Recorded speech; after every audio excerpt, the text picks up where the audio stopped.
Hello students, मैं पीयूष राजपूत और आपका अपना चैनल पीयूष कोचिंग क्लासेस। बच्चों, आज हम शुरू करने जा रहे हैं अपनी मल्टीपल चॉइस क्वेश्चंस की एक सीरीज को।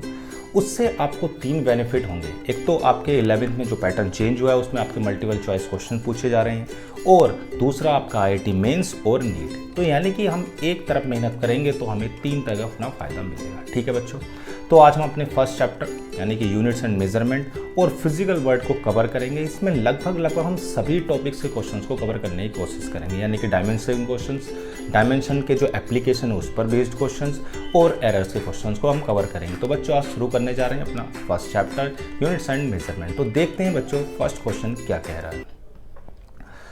तो बच्चों, हमें फर्स्ट क्वेश्चन में क्या हुआ कि in a new system of units the fundamental quantities mass, length and time are replaced by acceleration, density and frequency, the dimensional formula of the force in the system। ठीक है, तो बच्चों आपके पास force का जो फॉर्मूला होता है वो होता है F is equal to ma होता है।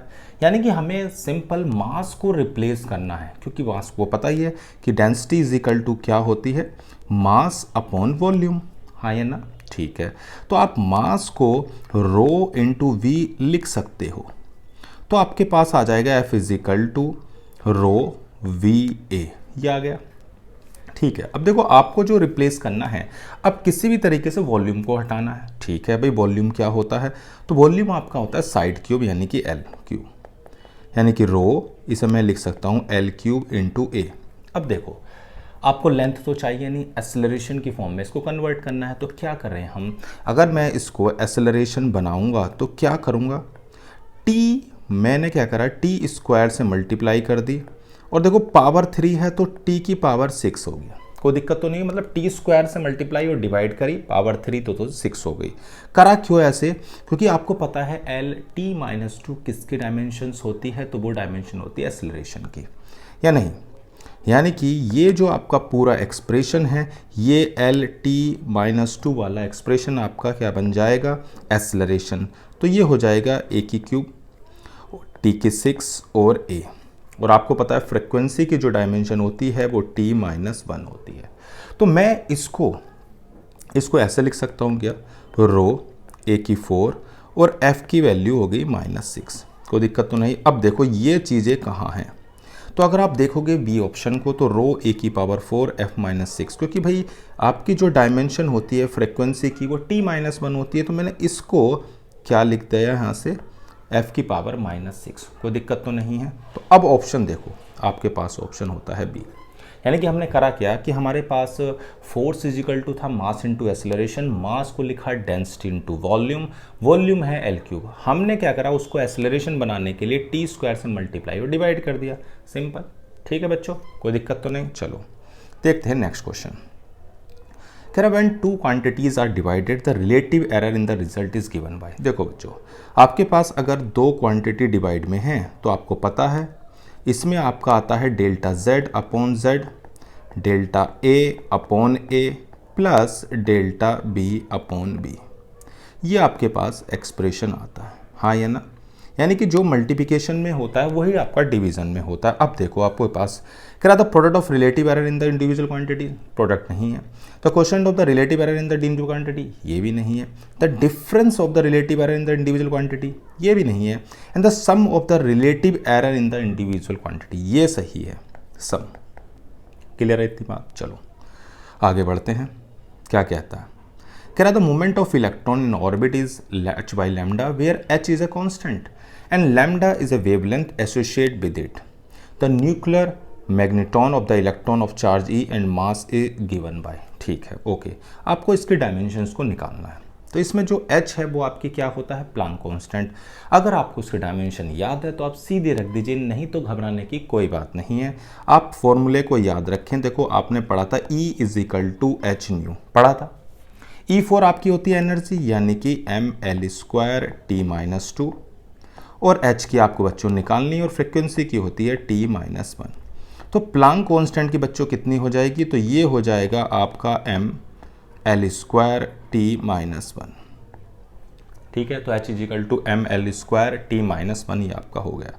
चलो भाई, अब देखो इसको करते क्या है, इस एक्सप्रेशन में रखते हैं। कौन से एक्सप्रेशन में, इसमें, ओके। देखो बच्चों, आपके पास जो ये एक्सप्रेशन है इसमें है चार्ज, ई क्या है, चार्ज, चार्ज की होती है ए इंटू टी, एच की हमने निकाल ली M L square T minus one, सही है। और पाई की होती नहीं, कांस्टेंट की होती नहीं, मास की होगी एम, तो एम से एम हो गया कैंसिल, तो ये आ गया एम एल स्क्वायर और टी माइनस वन से भी कैंसिल हो जाएगा इंटू ए, यानी कि एम एल स्क्वायर ए, एम भी कैंसिल हो गया, एम भी नहीं है, अब बच रहा है सिर्फ एल स्क्वायर ए, तो यानी कि अब हमारे पास ऑप्शन कौन सा हो रहा है, तो ऑप्शन देखोगे तो सी है, एल स्क्वायर इंटू ए, सब कुछ कैंसिल हो गया, एम भी कैंसिल हो गया और टी भी कैंसिल हो गया। तो क्या करा, हमारे पास सबसे पहला था कि एच की निकालें, एच होता है प्लांक कांस्टेंट, तो E is equal to H nu का यूज़ करके हमने किसके डायमेंशंस को निकाल दिया, एच को। क्लियर है इतनी बात? चलो बच्चों आगे बढ़ते हैं। कह रहा z is equal to A cube then delta z over z। बहुत आसान है, अभी मैंने आपको बताया कि डेल्टा z ओपन z, जो भी बच्चों पावर होती है वो पावर आपकी आगे आ जाती है, यानी कि 3 डेल्टा a अपॉन a, ये आपका हो जाएगा। अब देखो कौन सा ऑप्शन आपका हो रहा है, उसे ध्यान से देखें। अगर आप देखोगे तो delta z over z is equal to 3 delta a over a, कौन सा है, सी ऑप्शन, हाँ है ना। बस जो भी पावर है उसको आप मल्टीप्लिकेशन में लिख देंगे, ठीक है, ओके। आगे बढ़ते हैं। कह रहा the pitch and the number of circular scale division in screw gauge with least count इतना रेस्पेक्टिवली। देखो भाई, हमारे पास जो लीस्ट काउंट होती है उसका फॉर्मूला है pitch divide by number of circular scale division, ये होता है number of circular scale division. अब देखो आपके पास जो लीस्ट काउंट है वो है 0.02। अब इसमें आप देखो कि किससे अगर आप डिवाइड करो कि 0.02 आ जाए, तो आपके पास जो ऑप्शन है इसे देखो आप, 1/50, पॉइंट लगाया 0 0 फिर 0, तो यानी कि सिर्फ यही आपके पास ऐसा है जिसमें आपकी जो पिच होगी वो 1 mm और नंबर ऑफ डिवीज़न कितने होंगे, तो 50। क्लियर है? मतलब लीस्ट काउंट आपकी क्या होती है कि कोई भी इंस्ट्रूमेंट मैक्स मिनिमम कितना मेजर कर सकता है, यानी कि उसकी जो पिच है और जो नंबर ऑफ सर्कुलर डिवीजन है उनको आप डिवाइड करोगे तो बच्चों आपको लीस्ट काउंट मिल जाएगी, ठीक है। तो अपने ऑप्शन के हिसाब से चेक कर लिया। आगे बढ़ते हैं, 6 पर आते हैं। क्या कह रहा है, 2.331 और बी। देखो बच्चों, जब भी आप किन्हीं दो क्वांटिटीज़ को ऐड करोगे तो ध्यान रखना कि जो भी आपका आंसर आएगा वो आपका सबसे कम डेसिमल प्लेस में होना चाहिए। अब देखो यहाँ पर डेसिमल प्लेस देखो तो 1 है, तो जो भी आपका आंसर होगा वो सबसे कम डेसिमल प्लेस में होगा। अब देखो ऑप्शन, यानी कि ये, ठीक है इतनी बात, ओके। चलो आगे बढ़ते हैं। क्या what is the correct number of significant figure. तो हमें पता है कि जो हमारे पास डेसिमल पॉइंट है और उस डिजिट के जितने भी ज़ीरो होते हैं हम उन ज़ीरोज़ को काउंट नहीं करते। अब देखो आपके पास कितनी सिग्निफिकेंट फिगर है, तो सिग्निफिकेंट फिगर हो गई बच्चों 4, ठीक है ना। यानी कि जो भी आपके पास डेसिमल पॉइंट है और डिजिट उनके बीच के ज़ीरो काउंट नहीं किए जाते। हाँ, अगर ऐसे होता कि इधर आपकी एक डिजिट आ जाती तो हम इसके इन ज़ीरोज़ को काउंट करते, इन्हें हम क्या करते, काउंट करते, तो फिर आपकी जो सिग्निफिकेंट फिगर है डिफरेंट हो जाती। लेकिन अगर कोई भी डिजिट नहीं है तो उन ज़ीरोज़ को बच्चों हम काउंट नहीं करेंगे, ठीक है इतनी बात। चलो आगे बढ़ते हैं। कह रहा है number of significant figure in the expression. देखो बच्चों, मैंने आपको बताया था कि अगर जब आप डिवाइड करते हो तो डिवीज़न और मल्टीप्लिकेशन में जो भी आंसर आएगा वो आपका लीस्ट सिग्निफिकेंट फिगर में होगा। अब देखो नीचे वाले की जो सिग्निफिकेंट फिगर है बच्चों वो 3 है और जो ऊपर वाले की सिग्निफिकेंट फिगर है वो 4 है, तो जो आंसर आएगा वो आपका 3 सिग्निफिकेंट फिगर में होना चाहिए। मतलब एडिशन में आपके सबसे स्मॉल डेसिमल प्लेसेस तक होने चाहिए और आपका जो डिवीजन और मल्टीप्लिकेशन में उसमें आप ध्यान रखोगे कि लीस्ट सिग्निफिकेंट फिगर हो। क्लियर है इतनी बात। चलो आगे बढ़ते हैं। कह रहा error in the measurement of the radius of sphere is 1% then the error in the measurement of volume. तो बच्चों ये ध्यान रखना कि जब भी आपको वॉल्यूम, जैसे मैं एक एग्जांपल लेता हूँ, वॉल्यूम मान लो 4/3 पाई RQ है, तो डेल्टा बी ओवर वी जो होगा वो 3 डेल्टा R अपॉन R होगा। यानी कि अगर परसेंटेज की बात करें तो हमेशा जो वॉल्यूम होगा वो रेडियस का 3 टाइम्स होगा। किसका, रेडियस का। अब रेडियस में कितनी एरर है 1, तो वॉल्यूम में कितनी हो जाएगी 3। सिंपल सी बात है, 3 × 1 यानी कि 3%। ओके, चलो बच्चों आगे बढ़ते हैं। कह रहा in order to measure physical quantities in the subatomic world the quantum theory often employ energy, angular momentum and velocity as a fundamental dimension instead of usual mass, length and time. Then the dimension of pressure in this theory is okay. देखो बच्चों, आपके पास जो energy है उसकी dimension आपकी होती है ml²t-2। आपके पास जो एंगुलर मोमेंटम है, देखो एंगुलर मोमेंटम क्या होता था, तो ये होता है mvr, यानी कि ml(t-1) इसकी हो गई और डिस्टेंस की होती थी l, तो ये हो जाता था ml²t-1 और जो c है बच्चों वो आपकी वेलोसिटी है तो lt-1, ये तीनों हैं। अब हमें क्या करना है, then the dimension of pressure. Pressure आपका क्या होता है बच्चों, तो प्रेशर होता है फोर्स अपॉन एरिया। फोर्स की आपको पता है ml(t-2) और एरिया की होती है l², तो ये हो जाएगी ml-1t-2, ये हमारे पास है ml-1t। अब हमें करना क्या है, देखो बच्चों हमें किसी भी तरीके से m, l और t को किसी भी तरीके से इन तीनों की फॉर्म में निकालना है।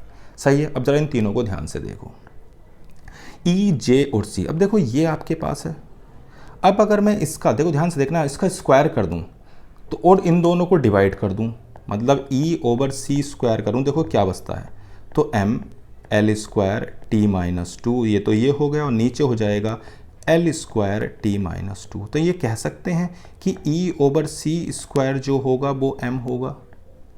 सही है, अब देखो औरों को देखो, अब अगर मैं इन दोनों को डिवाइड कर देता हूं, किसको, J/E को, तो देखो कितना आता है, J है आपके पास ml²t-1 और E आपके पास है बच्चों ml²t-2, तो ये आ जाएगा T। ठीक है, मतलब E/c² हमारे पास आ गया m, J/E हमारे पास आ गया T। अब हमें निकालना क्या है, अब हम निकालेंगे आपका क्या, L निकल गया, L निकालना है बस अब कुल मिला के। देखो भाई L कैसे निकालना है, देखो E को ध्यान से देखो और J और C, अगर मैं J और C की मल्टीप्लाई कर दूं, J और C की मल्टीप्लाई कर दूं और डिवाइड कर देता हूं E से, तो देखो J क्या था, तो J है आपका ml²t-1 ये है और C है आपका lt-1। अब मैं इसको डिवाइड कर रहा हूँ ml²t-2 से, तो देखो m भी कट जाएगा, ठीक है, t-2 ये भी कट जाएगा और l², तो सिर्फ l बच जाएगा। तो यानी कि हमारे पास अब तीनों आ गए हैं, मास भी निकल गया, लेंथ भी निकल गई और टाइम। अब यहाँ रख देते हैं प्रेशर में, देखो मास क्या था, मास क्या था E/c², ओके, लेंथ कितनी है, तो J/c/E, ये -1 है, और बच्चों टाइम क्या था, टाइम कहाँ गया, हमारे पास m आ गया था, टाइम था J/E, J/E की पावर -2। ठीक है भाई, पहले इनकी पावर को पॉजिटिव करते हैं, तो पॉजिटिव होकर आ जाएगा E/c², ओके, इसको ऊपर भेज दिया तो E/JC, इसको भी ऊपर भेज दिया तो E²/J²। अब देखो ये आपके पास आ गए हैं 4, तो E की पावर हो गई है 4 और J की पावर कितनी हो गई है 3 और C की पावर भी कितनी हो गई है 3। सही है इतनी बात, तो कौन सा ऑप्शन हो गया है A। सही है, मतलब हमने क्या करा, जो हमें एनर्जी और एंगुलर मोमेंटम और क्या दी हुई थी, वेलोसिटी दी हुई थी, इन तीनों की मदद से पहले हमने मास, लेंथ और टाइम के डायमेंशंस को निकाला। इन डायमेंशंस को निकालने के बाद हमने उस एक्सप्रेशन में रिप्लेस कर दिया। क्लियर है इतनी बात, कोई दिक्कत तो नहीं है। चलो बच्चों अगले क्वेश्चन की ओर बढ़ते हैं। क्या कहता है, कह रहा है equation R = m² sin πt where t represents time, the unit of m is n, then the unit of R is okay। देखो बच्चों सिंपल सी बात है, ये जो होता है ये डायमेंशन लेस होता है, ये आपका डायमेंशन लेस है। अब अगर ये डायमेंशन लेस है तो हमारी जो m की यूनिट है वो है हमारे पास n, तो जो R की हो जाएगी वो हो जाएगी n²। सिंपल सी बात है, ये डायमेंशन लेस है तो ये इसका स्क्वायर है, तो इसकी डायमेंशन सिंपल n² हो जाएगी। ठीक है इतनी बात, चलो आगे बढ़ते हैं। 12th कह रहा है x is equal to 80 plus B T square where x is the distance travelled by the body in kilometres and where t is the time in the seconds and the unit of b। Okay, देखो बच्चों, हमारे पास एक बात बिल्कुल बिल्कुल ध्यान से देखना कि जो डायमेंशन इनकी या यूनिट इनकी है वही इसकी होगी और वही, मतलब सेम यूनिट्स और डायमेंशन की चीज़ें ही आप ऐड कर सकते हो, अदरवाइज नहीं कर सकते। किलोग्राम में किलोग्राम ऐड करोगे, लीटर में लीटर ऐड करोगे, मीटर में मीटर ऐड करोगे, सेंटीमीटर में सेंटीमीटर। ऐसे नहीं है कि आप किलोग्राम में किलोमीटर ऐड कर दोगे। सेम यूनिट्स या सेम डायमेंशन की चीज़ों को ही ऐड और सब्ट्रैक्ट कर सकते हो, ठीक है ना इतनी बात। चलो, तो जो x है वो हमारी क्या डिस्टेंस है, यानी कि किलोमीटर में है। तो हमारे पास ये जो b है वो हमारा सेकंड स्क्वायर में है, तो जो b की हो जाएगी वो आपकी किलोमीटर ओवर सेकंड स्क्वायर हो जाएगी। कोई दिक्कत तो नहीं है। चलो आगे बढ़ते हैं, क्या कहता है। कह रहा था electric field is given by where SI units of A B C are respectively. देखो इलेक्ट्रिक फील्ड की यूनिट क्या होती है, देखो आपने एक फॉर्मूला पढ़ा होगा F is equal to QE, तो मैं इलेक्ट्रिक फील्ड कह सकता हूँ इतने न्यूटन पर कूलम, हाँ या ना। या एक फॉर्मूला और होता है हमारे पास V is equal to ED, यानी कि बोल्ट पर मीटर। ये दो आपकी यूनिट हैं। अब जो यूनिट इसकी है वही यूनिट इस पूरे की भी होगी। तो मैं अगर लिखता हूँ न्यूटन पर कूलम A और x जो है वो डिस्टेंस है तो मीटर क्यूब, तो A की आ जाएगी न्यूटन पर कूलम, आपका हो जाएगा मीटर क्यूब। सही है, न्यूटन पर कूलम मीटर क्यूब। और इसके हिसाब से लिखते हैं तो हमारे पास SI यूनिट्स आ जाएगी बोल्ट पर मीटर इंटू मीटर क्यूब, यानी बोल्ट मीटर स्क्वायर। कोई दिक्कत तो नहीं है। यानी कि या तो आप इसको बोल सकते हो कि न्यूटन पर कूलम इंटू मीटर क्यूब, या आप बोल सकते हो बोल्ट मीटर स्क्वायर, एक ही यूनिट। अब अगर B की बात करते हैं, देखो बच्चों B की बात करें तो ये पूरा है और इसकी, यानी कि अगर मैं बोल्ट पर मीटर और इसकी हमारे पास हो जाएगी मीटर, तो इसकी आ जाएगी सिंपल बोल्ट पर मीटर स्क्वायर। कोई दिक्कत तो नहीं है। यानी कि एक ही हो गई न्यूटन पर कूलम मीटर क्यूब या बोल्ट पर मीटर स्क्वायर। अब बात करते हैं इसकी तीसरे की, यानी कि हमारे पास C। तो बच्चों देखो इलेक्ट्रिक फील्ड की तो आपको पता ही है न्यूटन पर कूलम है, और इधर की बात करें तो C यानी कि हो जाएगा मीटर स्क्वायर, तो C की हो जाएगी न्यूटन पर कूलम मीटर स्क्वायर, न्यूटन पर कूलम मीटर स्क्वायर। अब ऑप्शन देख लो आप, तो न्यूटन मीटर क्यूब ये आपके पास है, बोल्ट पर मीटर ये आपके पास है, न्यूटन पर मीटर स्क्वायर ये, यानी कि ये ऑप्शन आपका। तो बस हमें ये याद रखना है कि जो भी आपके डायमेंशन या यूनिट में सेम है आप उन्हें ही ऐड और सब्ट्रैक्ट कर सकते हैं। और जो आपकी इलेक्ट्रिक फील्ड है उसकी दो यूनिट आप याद रखेंगे, न्यूटन पर कूलम या बोल्ट पर मीटर। कोई दिक्कत तो नहीं है। चलो आगे बढ़ते हैं। कह रहा था unit of length and force are increase by 4 units then the units of energy. देखो बच्चों आपको पता ही है एनर्जी यानी कि वर्क डन, ये सिंपल आपका होता है फोर्स इनटू डिस्प्लेसमेंट। और आपने फोर्स को कितने यूनिट से बढ़ा दिया, 4 से, डिस्टेंस को भी कितने से बढ़ा दिया, 4 से। तो दोनों को 4 से बढ़ाओगे तो आपकी जो एनर्जी है बच्चों वो 16 यूनिट्स इंक्रीज हो जाएगी। कोई दिक्कत तो है ही नहीं इसमें। क्लियर है इतनी बात। चलो भाई आगे बढ़ते हैं।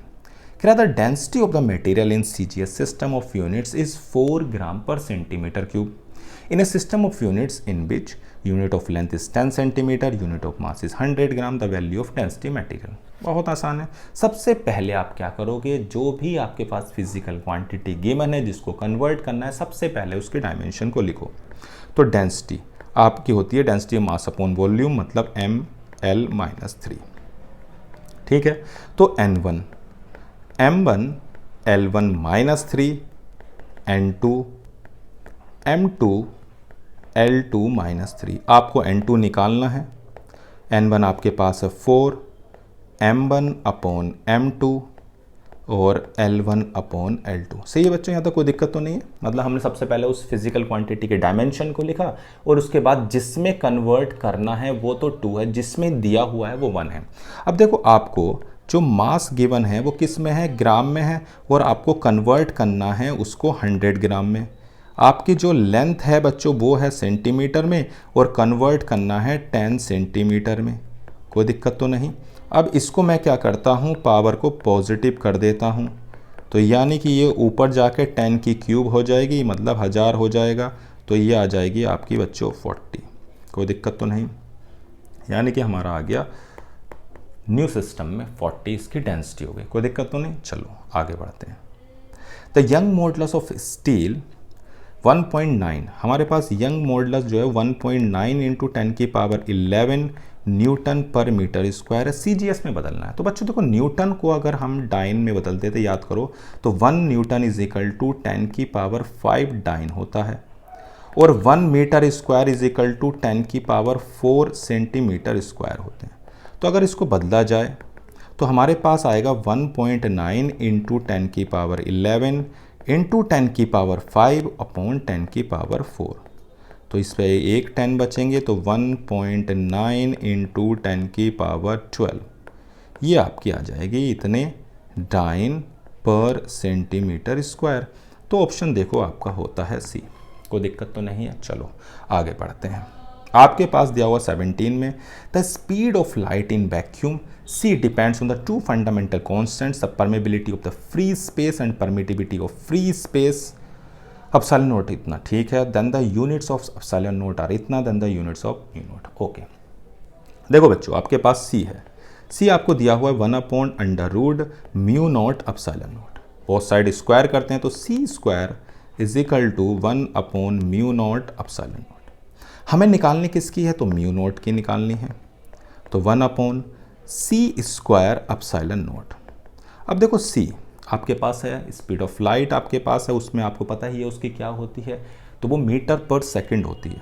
कितनी होती है? मीटर पर सेकंड।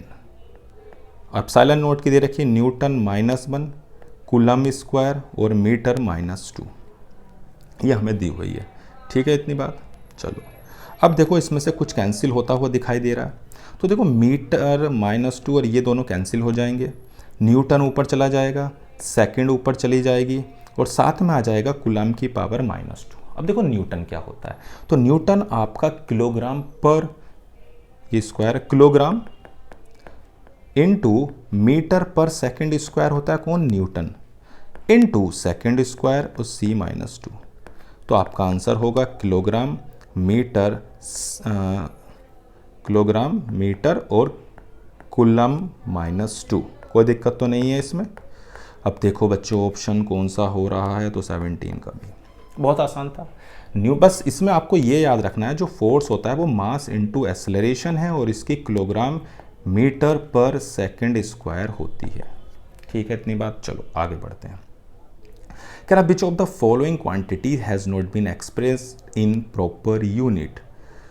ओके, देखो टॉर्क, हमारे पास जो टॉर्क होता है वो न्यूटन इंटू मीटर होती है। स्ट्रेस हमारे पास न्यूटन पर मीटर स्क्वायर होती है, सही है। मॉडुलस ऑफ इलास्टिसिटी भी न्यूटन पर मीटर स्क्वायर होती है। सरफेस टेंशन न्यूटन, देखो भाई सरफेस टेंशन जो होता है सिग्मा, इसे आप शो कर सकते हो T से, तो ये होता है फोर्स पर यूनिट लेंथ। तो ये न्यूटन मीटर, यानी कि न्यूटन मीटर -1 होती है, और आपको क्या दी हुई है ये स्क्वायर में। तो ये ही ऑप्शन ऐसा है जो रिप्रेजेंट नहीं कर रहा। क्लियर है ना इतनी बात? बहुत आसान है, बस फॉर्मूले अगर आपको याद हैं तो आप बहुत आसानी से यूनिट डायमेंशंस के क्वेश्चन को कर भी सकते हैं और डायमेंशन को निकाल भी सकते हैं। और बहुत ही आसान चैप्टर होता है, स्कोरिंग चैप्टर होता है हर जगह ये। ठीक है, चलो आगे बढ़ते हैं। कह रहा EMG denote energy, mass, angular momentum and gravitational constant respectively. The unit of is, okay unit पूछिए। चलो देखते हैं यूनिट। सबसे पहले एनर्जी। एनर्जी की आपके पास क्या है? तो देखो, मैं एनर्जी को आपको जूल में भी लिख सकते हो, या इसकी मैं डायमेंशन लिख दूँ, उसको फिर रिप्लेस कर दूंगा। तो देखो हमारे पास डायमेंशन होती है इसकी ml² T-2 होती है।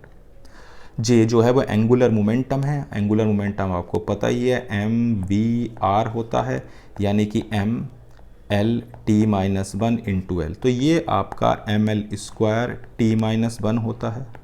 नीचे जो दे रखा हो मास की पावर 5 दी हुई है। अब देखो जी क्या होता है, तो F = G m1 m2 r square. तो G जो हो जाती थी वो हो जाएगी ml T-2 L² m²।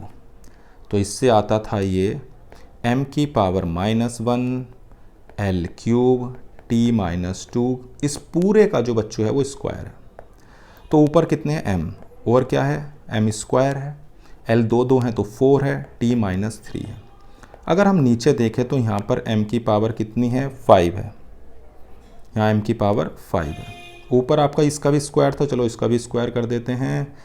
तो जब इसका स्क्वायर करोगे बच्चों तो इसको चेंज कर देते हैं, ठीक है ना, स्क्वायर भी रह गया, j का स्क्वायर है, ओके। तो ऊपर आ जाएगी m 2 ये और एक ये 3 हो जाएंगे, ठीक है, अच्छी बात है। 2 और 2 4 और ये हो जाएंगे 6 और t की हो जाएगी -4, कोई दिक्कत वाली बात नहीं है, आसान है। फिर हमारे पास m की पावर 5, यहाँ पर m की पावर -2, l की पावर 6 और t की पावर -4। अब देखो ये तो इससे कैंसिल हो गया, ये इससे 5 में से 2 गए 3, तो सब कुछ ही ख़त्म हो गया। ये आपकी बिल्कुल यूनिट लेस आ गई, कोई भी इसकी यूनिट नहीं है, सही है। आप सिंपल डायमेंशन रख के आराम से इसको निकाल सकते हो, कोई दिक्कत तो नहीं, बस डायमेंशन याद होनी चाहिए। नहीं याद है तो उससे रिलेटेड फॉर्मूला, कोई दिक्कत नहीं होगी। चलो भाई आगे बढ़ते हैं।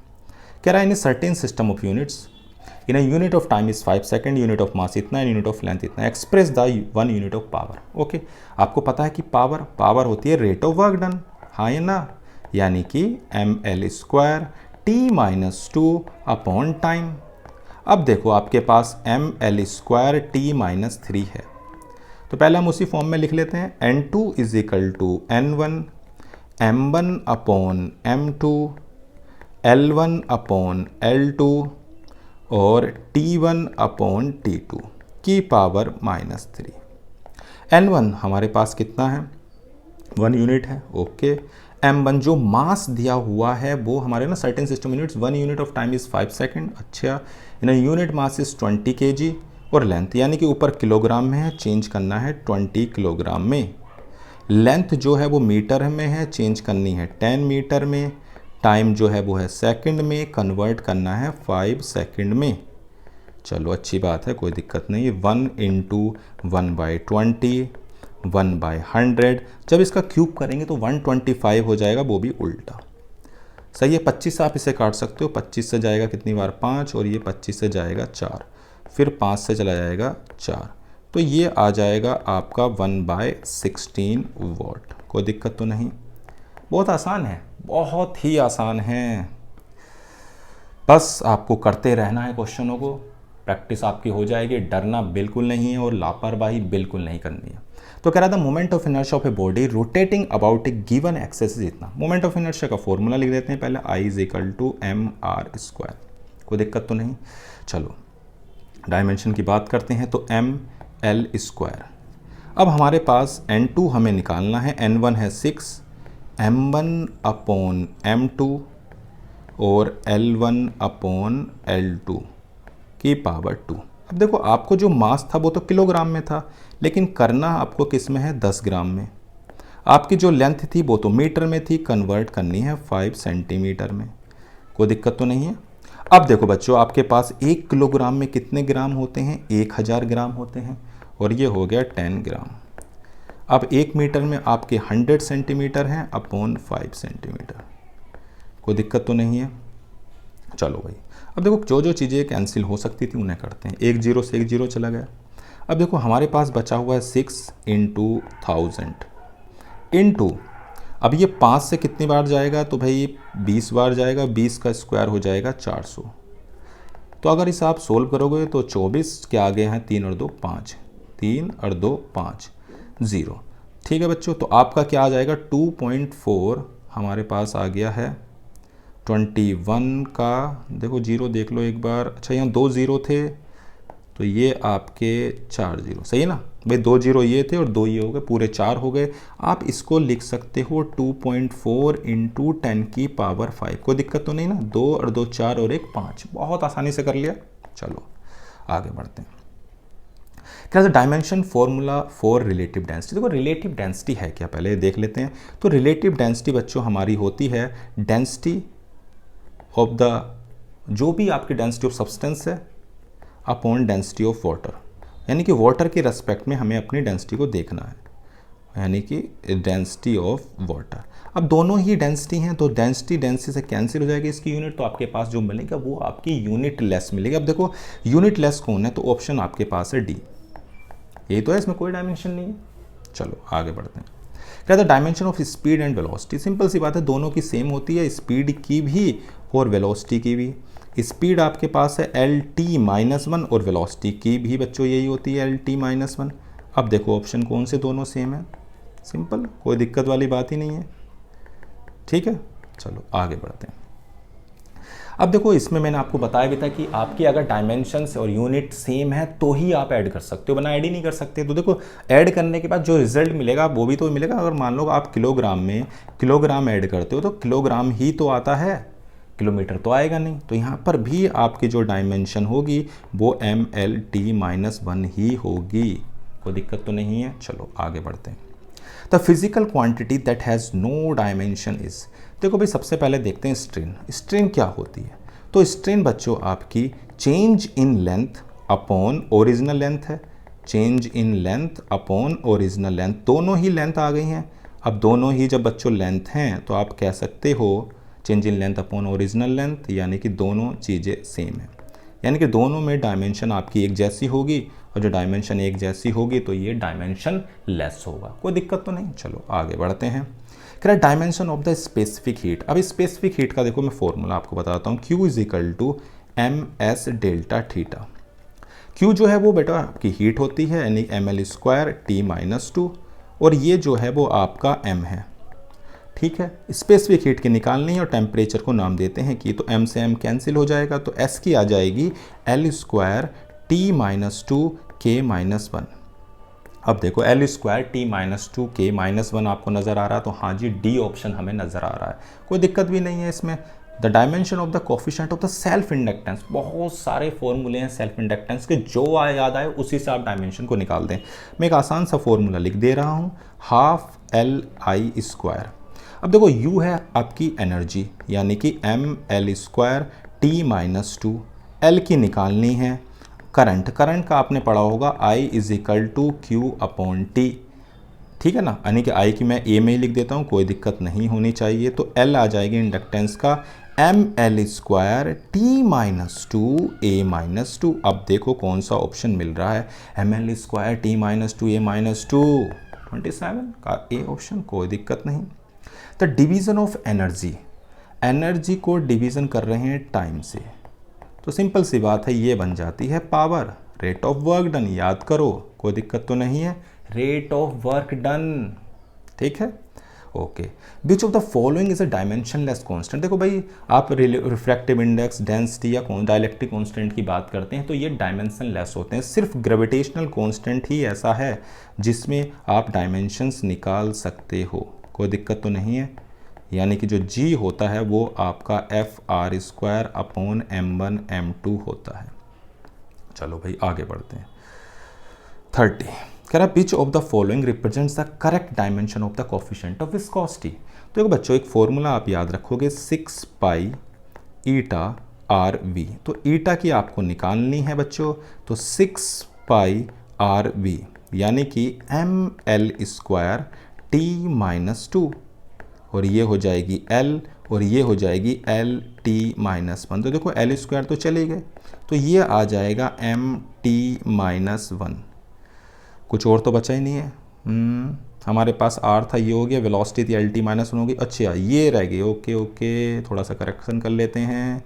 तो हमारे पास जो L होता था वो फोर्स होता था, उसकी कितनी होती थी बच्चों, M L T minus two, यही होती है, वो तो वर्क डन की होती थी, और ये L और इसकी हो गई एल टी माइनस वन, तो L से L कैंसिल, तो M L minus one T minus one, कोई दिक्कत तो नहीं है। अब देखो कौन सा ऑप्शन है, तो ए ऑप्शन, आसान था, F is equal to 6 pi eta R V, याद रखो, डायमेंशन निकाल दो। चलो आगे बढ़ते हैं। कह रहा the ratio of the dimension of the Planck constant and the moment of inertia. देखो भाई प्लांक कांस्टेंट और moment of inertia, Planck constant आप E is equal to H nu का यूज़ कर सकते हो, तो E यानी कि हमारे पास एनर्जी हो जाएगी, ये होती है बच्चों M L square T minus two, कोई दिक्कत तो नहीं है, और H ये होती है टी माइनस वन, तो ये आ जाएगी M L square T minus one. Moment of inertia होता है एम एल स्क्वायर, तो ये कैंसिल हो जाएगा, तो बचेगा टी माइनस वन, जो होती है बच्चों किसकी, फ्रिक्वेंसी की, कोई दिक्कत तो नहीं है। तो इन दोनों का रेशियो आपका आ गया फ्रिक्वेंसी। चलो आगे बढ़ते हैं। हमारे पास देखो अगले क्वेश्चन में क्या कह रहा है उसे एक बार ध्यान से पढ़ लें। कह रहा था two quantities A and B have the same dimension which mathematical operation given below is a physically meaningful. देखो बच्चों, कह रहा मीनिंगफुल कौन है। देखो भाई, मैंने आपको बताया था कि अगर ये इसकी देखो किलोग्राम में, तो ये क्या हो जाएगा किलोग्राम स्क्वायर, तो आप ऐड नहीं कर सकते। अगर ये किलोग्राम स्क्वायर है तो आप इसको भी ऐड नहीं कर सकते, और ये कभी भी बराबर नहीं हो सकते। तो सिर्फ आपका जो मीनिंगफुल है वो सिर्फ ये है, कोई दिक्कत तो नहीं है। चलो, क्योंकि हम एडिशन और सब्ट्रैक्शन सिर्फ सेम डायमेंशन की चीज़ों में ही कर सकते हैं, अदरवाइज नहीं कर सकते। तो solar constant is defined as the energy incident per unit area per second, यानी कि एनर्जी वो नीचे एरिया और सेकंड है। तो एनर्जी की आपको पता ही है ml² T-2। ओके, एरिया की बच्चों आपको पता है ml² और इसकी टाइम की हो गई t, तो l² से l² कैंसिल, तो ये आ जाएगा mt-3। अब ऑप्शन देख लो कौन सा बैठ रहा है। सही है, कोई दिक्कत तो नहीं, बहुत आसान था। एनर्जी पर सेकंड पर यूनिट एरिया वैल्यू रखी, आ गया आंसर। चलो, कह रहा है distance travelled by a particle at any instant can be represented as इतना then the dimension of B. देखो बच्चों, बी में आप टाइम के साथ ऐड कर रहे हो, सिंपल सी बात है, टाइम के साथ सिर्फ टाइम ही तो जुड़ेगा, तो हमारे पास जो बी है उसकी भी सिंपल आपकी टाइम हो जाएगी। अब देखो टाइम किसकी है, तो इसकी है, ठीक है ना भाई, सेम चीज़ें ही ऐड कर सकते हो, अदरवाइज नहीं कर सकते। कह रहा था P Q R the physical quantities having different dimension which of the following combination can be never be a meaningful. देखो, फिजिकल क्वांटिटीज़ आपके पास है। अब कह रहा which of the following combination can never be A meaningful quantity. अब देखो आपके पास ये दोनों कह रहा है ना, और physical quantity having different dimensions, तो अगर डिफरेंट डायमेंशन है तो आपने ऐड कैसे कर दिया, सब्ट्रैक्ट कैसे कर दिया। तो यानी कि दो डायमेंशंस अगर डिफरेंट हैं तो उन्हें आप ऐड या सब्ट्रैक्ट नहीं कर सकते। तो यही चीज़ आपकी क्या हो गई, मीनिंगफुल नहीं है। ठीक है ना बच्चों, ओके। अब आते हैं dimension of the resistance R same as इतना। देखो बच्चों, सबसे पहले मैं डायमेंशन ऑफ रेजिस्टेंस निकाल के दिखा रहा हूँ। तो आपके पास होता है V = IR, और V = बच्चों क्या होता है W/Q, हाँ या ना। अब W आपके पास है ml² T-2, हाँ या ना। और चार्ज आपके पास होता है AT। कैसे निकाला, आपने पढ़ा है I = Q/T, तो ये आ जाएगा ml² T-3 A-1। आ गया नहीं, आ गया पोटेंशियल का। चलो बच्चों, अब मैं निकाल के दिखा देता हूँ आपको रेजिस्टेंस। इसको मैं लिख सकता हूँ ml² T-3 A-1 I की हो गई A, तो ये हो जाएगा ml² T-3 A-2, ये आ गया। अब देखो इसमें से किसकी होगी। अब देखो एक बात तो कंफर्म है कि जो भी होगा वो रेजिस्टेंस उसके चार्ज के स्क्वायर में होगा, वरना उसकी डायमेंशन बैठेगी नहीं, क्योंकि इनमें दो में ही स्क्वायर है। तो यानी कि जो ऑप्शन होगा वो C और D में होगा। A⁻² तभी आ सकती जब डिनोमिनेटर में चार्ज का स्क्वायर हो। और H E अभी तुम लोगों ने H की देखी थी, तो H की आई थी ml² T-2/T-1, तो ये आ जाएगी ml² T-1। और चार्ज की अगर बात करते हैं तो चार्ज हो जाएगा A² T²। अगर मैं इन दोनों को डिवाइड कर दूं तो देखो बच्चों ml² T-3 A-2 आ जाएगा, हाँ या ना। यानी कि अगर मैं H/E² कर रहा हूं तो वही डायमेंशन आ रही है जो डायमेंशन बच्चों रेजिस्टेंस की है। कोई दिक्कत नहीं होनी चाहिए इसमें आपको, ठीक है ना। चलो आगे बढ़ते हैं। कह रहा V = A/T + BTQ where V is the velocity, T is the time and dimensional formula of A and B। मैंने आपको बताया था अगर ये वेलोसिटी है तो ये भी वेलोसिटी होगी, ये भी वेलोसिटी होगी। तो V = A/T, तो A हो जाएगा LT-1 × T, यानी कि सिंपल L। दूसरी वाले की अगर बात करें तो BT³ यानी कि LT-1, तो ये आ जाएगा LT-1/T³, तो ये आ गया LT-4। अब देखो कौन सा है, तो ऑप्शन नंबर बी। बस यही याद रखना है कि डायमेंशन सेम होंगी तभी ऐड कर सकते हो और सब्ट्रैक्ट कर सकते हो। चलो आगे बढ़ते हैं। The displacement of the body at a particular second is given by the expression the dimensional formula of this। देखो बच्चों, ये जो आपको डिस्टेंस देखने में तो डिस्टेंस लग रही है, लेकिन एक्चुअल में ये डिस्टेंस पर सेकंड होती है। ये क्या होती है? डिस्टेंस, यानी कि 1 सेकंड में ट्रेवल डिस्टेंस होती है, यानी डिस्टेंस पर सेकंड। इसको आप याद रखना, गलती से ही मत सोच लेना कि उधर डिस्टेंस है इधर वेलोसिटी है, ये तो तुम्हें डायमेंशनली इनकरेक्ट दिखाई देगा, लेकिन नहीं है। तो ये आपकी है LT-1। तो ऑप्शन आपका सी है, कोई दिक्कत तो नहीं है। चलो आगे बढ़ते हैं। 39, कह रहे हैं equation V the volume, P the pressure, R the universal gas constant, T temperature, dimensional formula of A is same as that of this। देखो बच्चों, ये आपके पास जो भी लिखा हुआ है ये पावर में, E की पावर में जो भी होगा उसकी कोई डायमेंशन होनी नहीं चाहिए। हमने एक फॉर्मूला पढ़ा था आइडियल गैस इक्वेशन में, PV is equal to RT।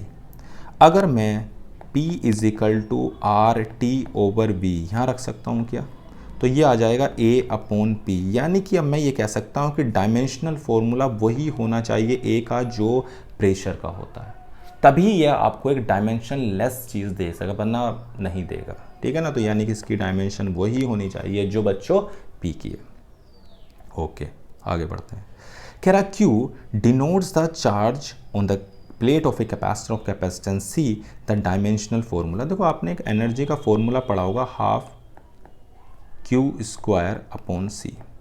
तो ये जो आपको एक्सप्रेशन दिखाई दे रहा है ये एक एनर्जी के एक्सप्रेशन से ही आया होगा, तो इसकी डायमेंशन वही होगी जो एनर्जी की होती है, यानी कि mL²T-2, यानी कि mL²T-2। सिंपल है, ज़रूरी नहीं है कि आप डायमेंशन निकालो, आप ये भी तो देख सकते हो कि वो फॉर्मूला दे कौन रहा है। इसीलिए फॉर्मूले जितने ज़्यादा से ज़्यादा याद रखोगे उतना अच्छा। तो इसे आप याद रखना कि ये कैपेसिटर में एनर्जी स्टोर्ड के लिए फॉर्मूला है Q²/2C। चलो आगे बढ़ते हैं। 41, कह रहा suppose the kinetic energy of a body oscillating with amplitude A at a distance x is given by, तो dimension of B are same as that. देखो बच्चों, ये जो नीचे आपको दिखाई दे रहा है ये, तो इसका मतलब जो हमारे पास A है वो भी डिस्टेंस का स्क्वायर ही होगा। तो हमारे पास जो k आएगा वो हो जाएगा bx/x², तो ये कैंसिल हो जाएगा, तो k is equal to b/x। अब ये हमारे पास K4 काइनेटिक एनर्जी है, तो ये हो जाएगा काइनेटिक एनर्जी इंटू x। तो ये आपके पास आ गया काइनेटिक एनर्जी इंटू x, यानी कि work done into distance. Simple, kinetic energy वही है जो आपकी वर्क डन की होती है, कोई दिक्कत तो नहीं है। चलो आगे बढ़ते हैं।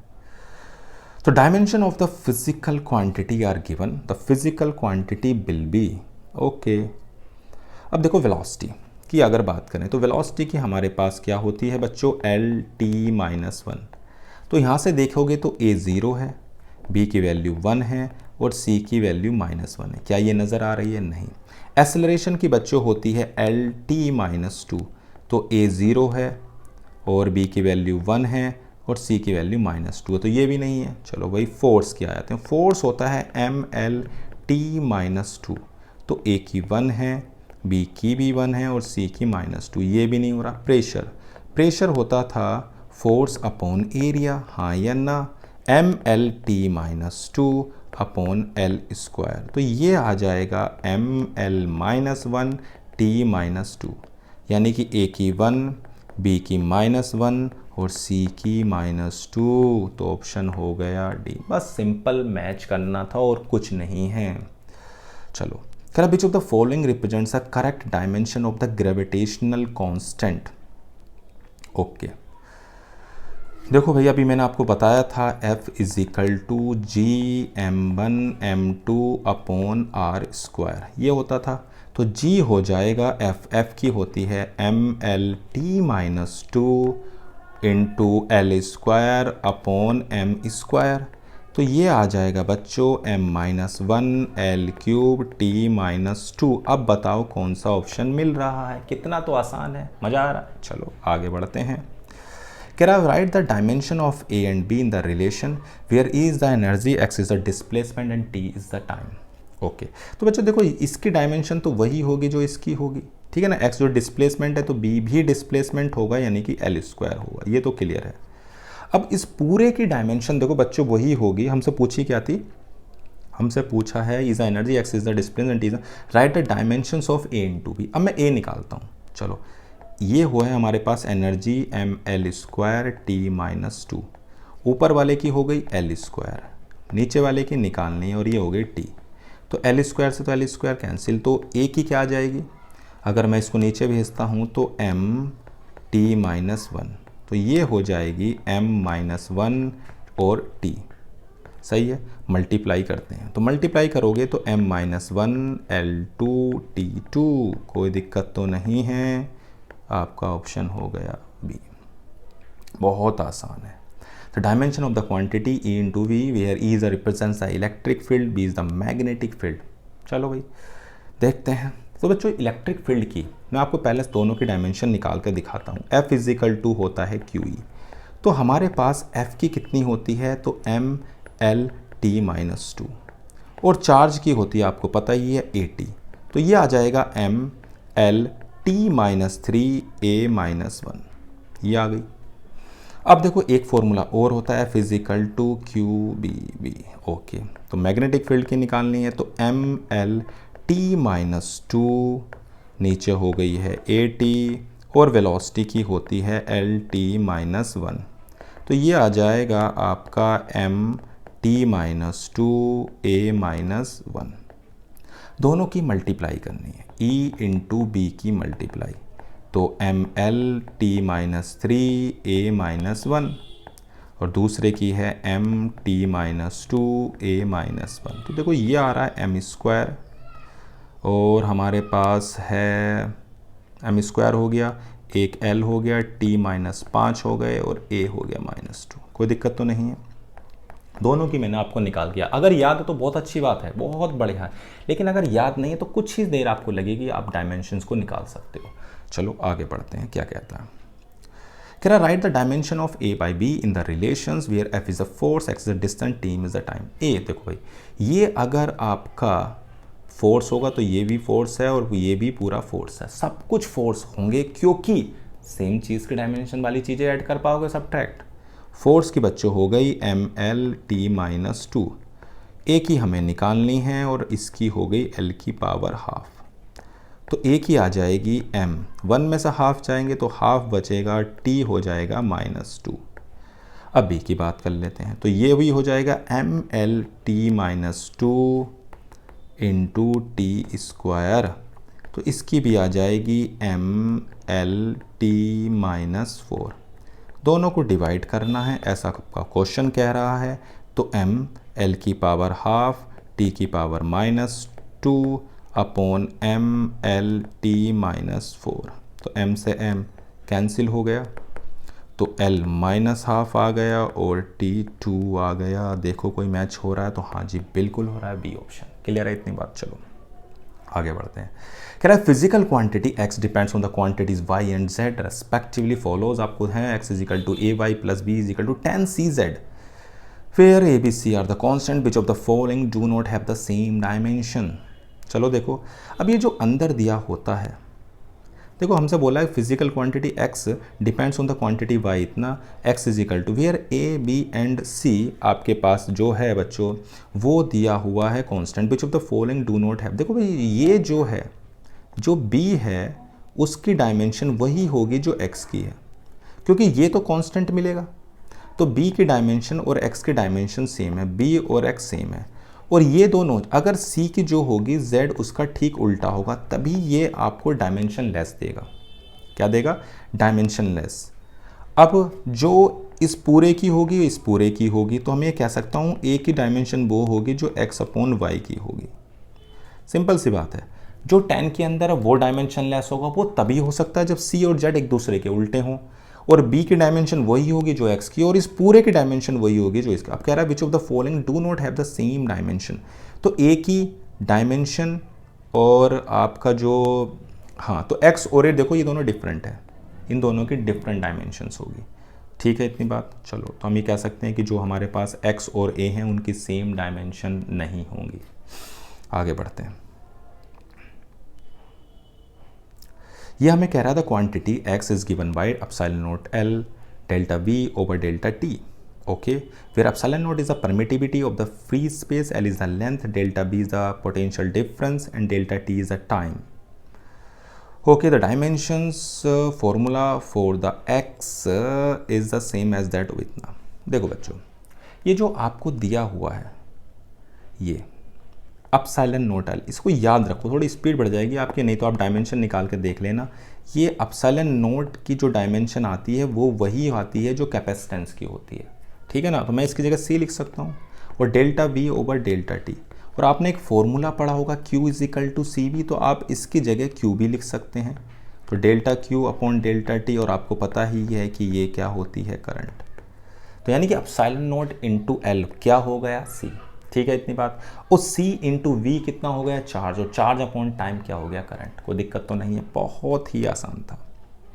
आगे आते हैं 49, thrust developed by rocket motor is given by इतना, where m is the mass of the gas ejected per unit time and v is the velocity of the gas, a is the cross section area, p1 p2 the pressure दिए हुए हैं। Okay, the formula is dimensionally।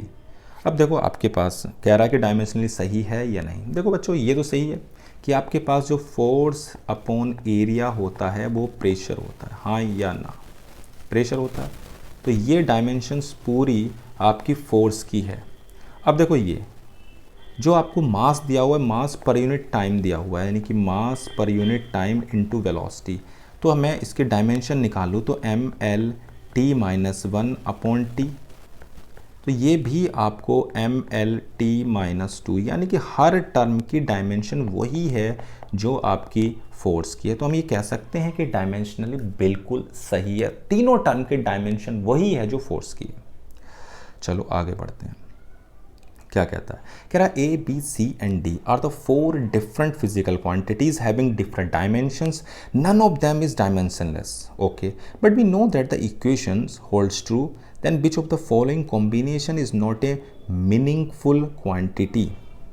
चलो, meaningful quantity. अब देखो बच्चों, अब यहाँ ध्यान से दो, ये जो लॉग के अंदर दिया हुआ है, अब ये कांस्टेंट होगा तो इसका मतलब बी और डी की जो डायमेंशन होंगी, बी और डी की डायमेंशन, बी और डी की डायमेंशन ठीक एक दूसरे के अपोजिट होंगी, सही है। और जो सी की डायमेंशन होगी वो वही होगी जो ए डी की डायमेंशन है, यानी कि सी की डायमेंशन है वो ए डी के, इसका मतलब सी और ए की डायमेंशन सेम नहीं है।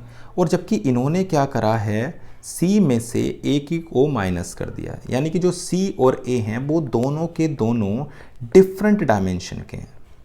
सिंपल सी बात है, एडी का जो प्रोडक्ट आएगा वो डायमेंशन और सी की सेम, मतलब एडी के प्रोडक्ट के डायमेंशन और सी की सेम है। तो इसका मतलब सी और ए की डायमेंशन सेम नहीं है, यानी कि डिफरेंट डायमेंशन के हैं, जबकि उन्हें सब्ट्रैक्ट कर दिया गया है। Is a not a meaningful quantity. कोई दिक्कत तो नहीं है। चलो आगे बढ़ते हैं। तो देखो बच्चों, 51 क्वेश्चन क्या कह रहा है, the electronic charge E, electron, mass m, speed of light in vacuum c, Planck constant h are taken as a fundamental quantities. The permeability of vacuum में mu naught can be expressed.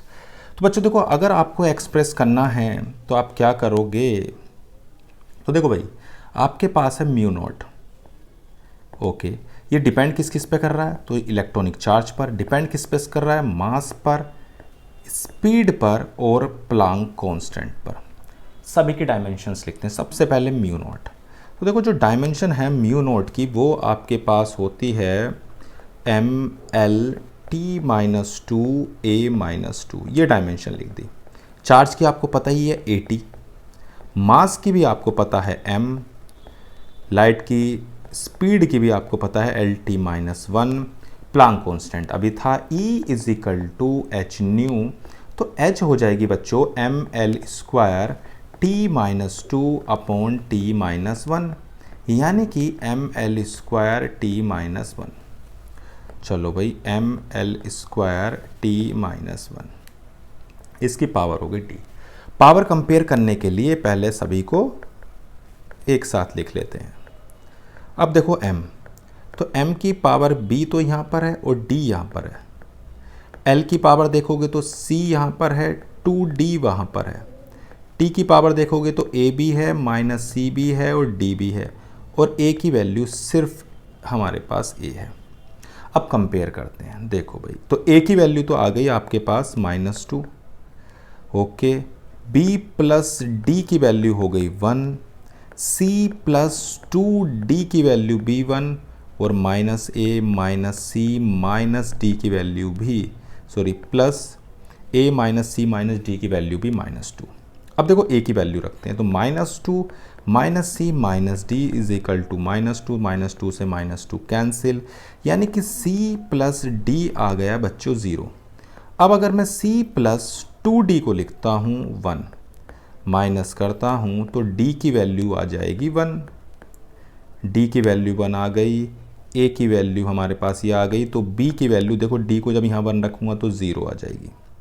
ठीक है, ये तीन value तो आ गई, अब बच गया है c। अब देखो c की वैल्यू रखते हैं तो d की वैल्यू है 1, तो c हो जाएगा 1 - 2 यानी -1।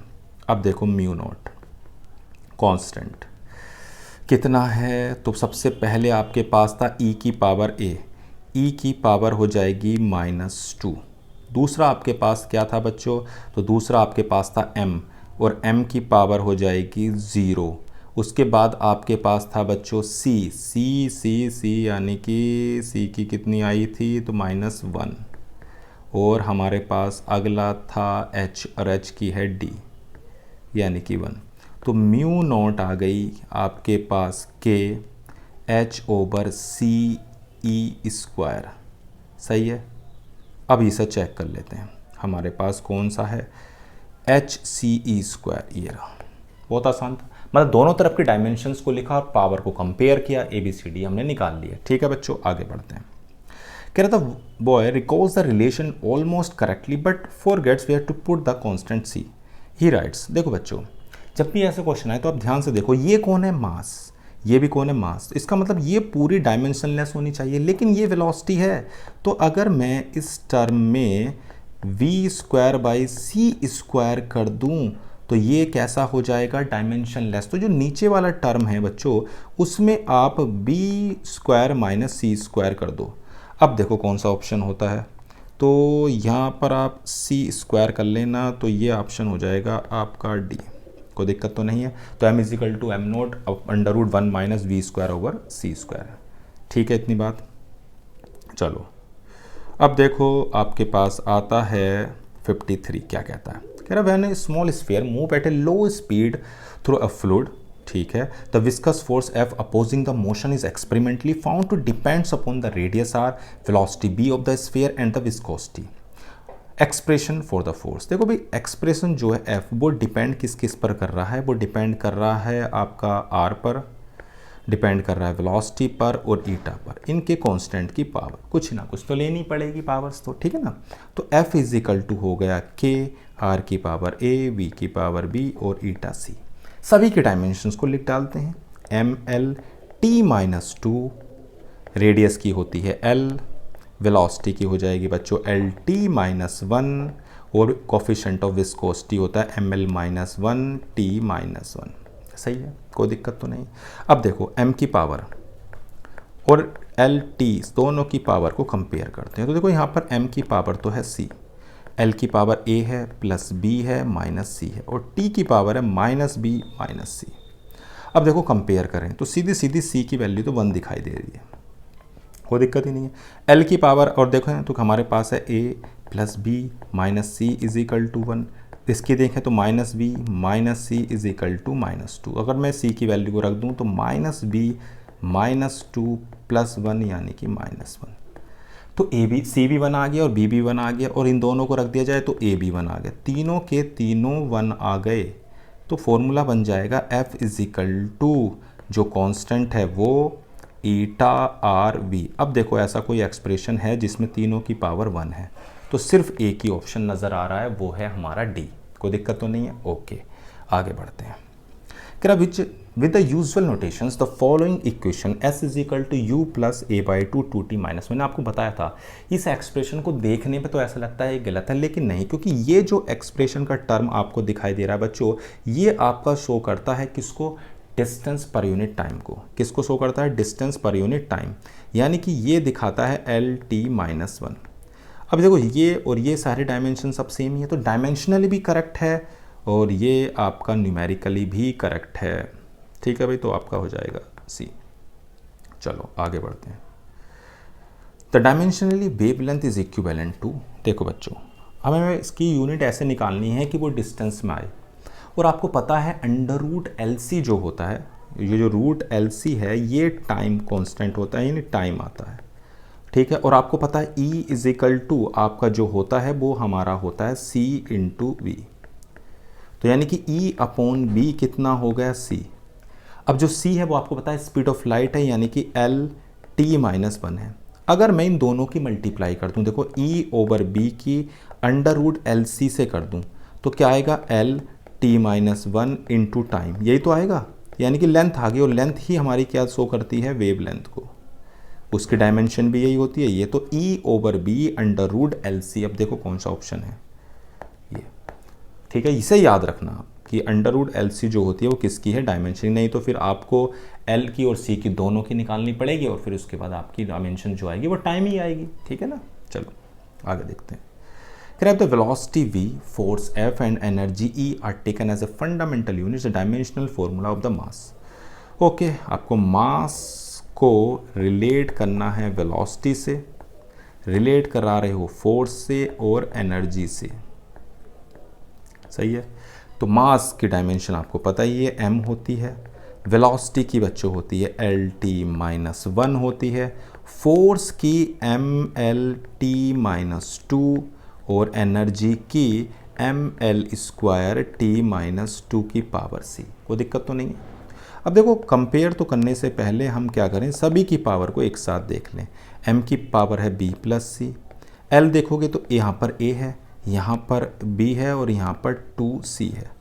T की देखोगे तो माइनस A है, -2B है, -2C है, ठीक है। अब कंपेयर करते हैं तो B प्लस C तो हो जाएगा 1, A plus B plus 2C हो जाएगा 0, और -A -2B -2C भी हो जाएगा 0।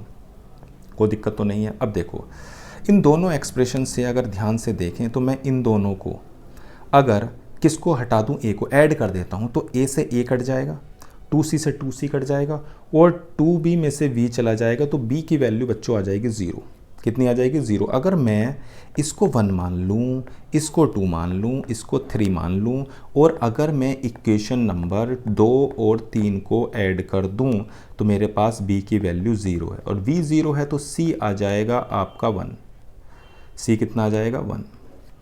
अब C आ गया 1, B आ गया 0, अब A की वैल्यू रख देते हैं तो A आ जाएगा -2।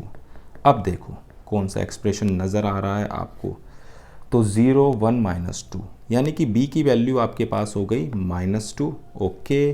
फोर्स यानी कि ये हो गया 0 और एनर्जी की हो गई 1। अब देखो ऐसा कहीं दिखाई दे रहा है क्या, हाँ जी बिल्कुल ये रहा। बहुत आसान था, हमने दोनों तरफ की डायमेंशंस लिखी और उनकी पावर्स को कंपेयर किया। चलो आगे बढ़ते हैं, अगले बात है। The period of a body under SHM is represented by this, where P is a pressure, D is a density, S is a surface tension.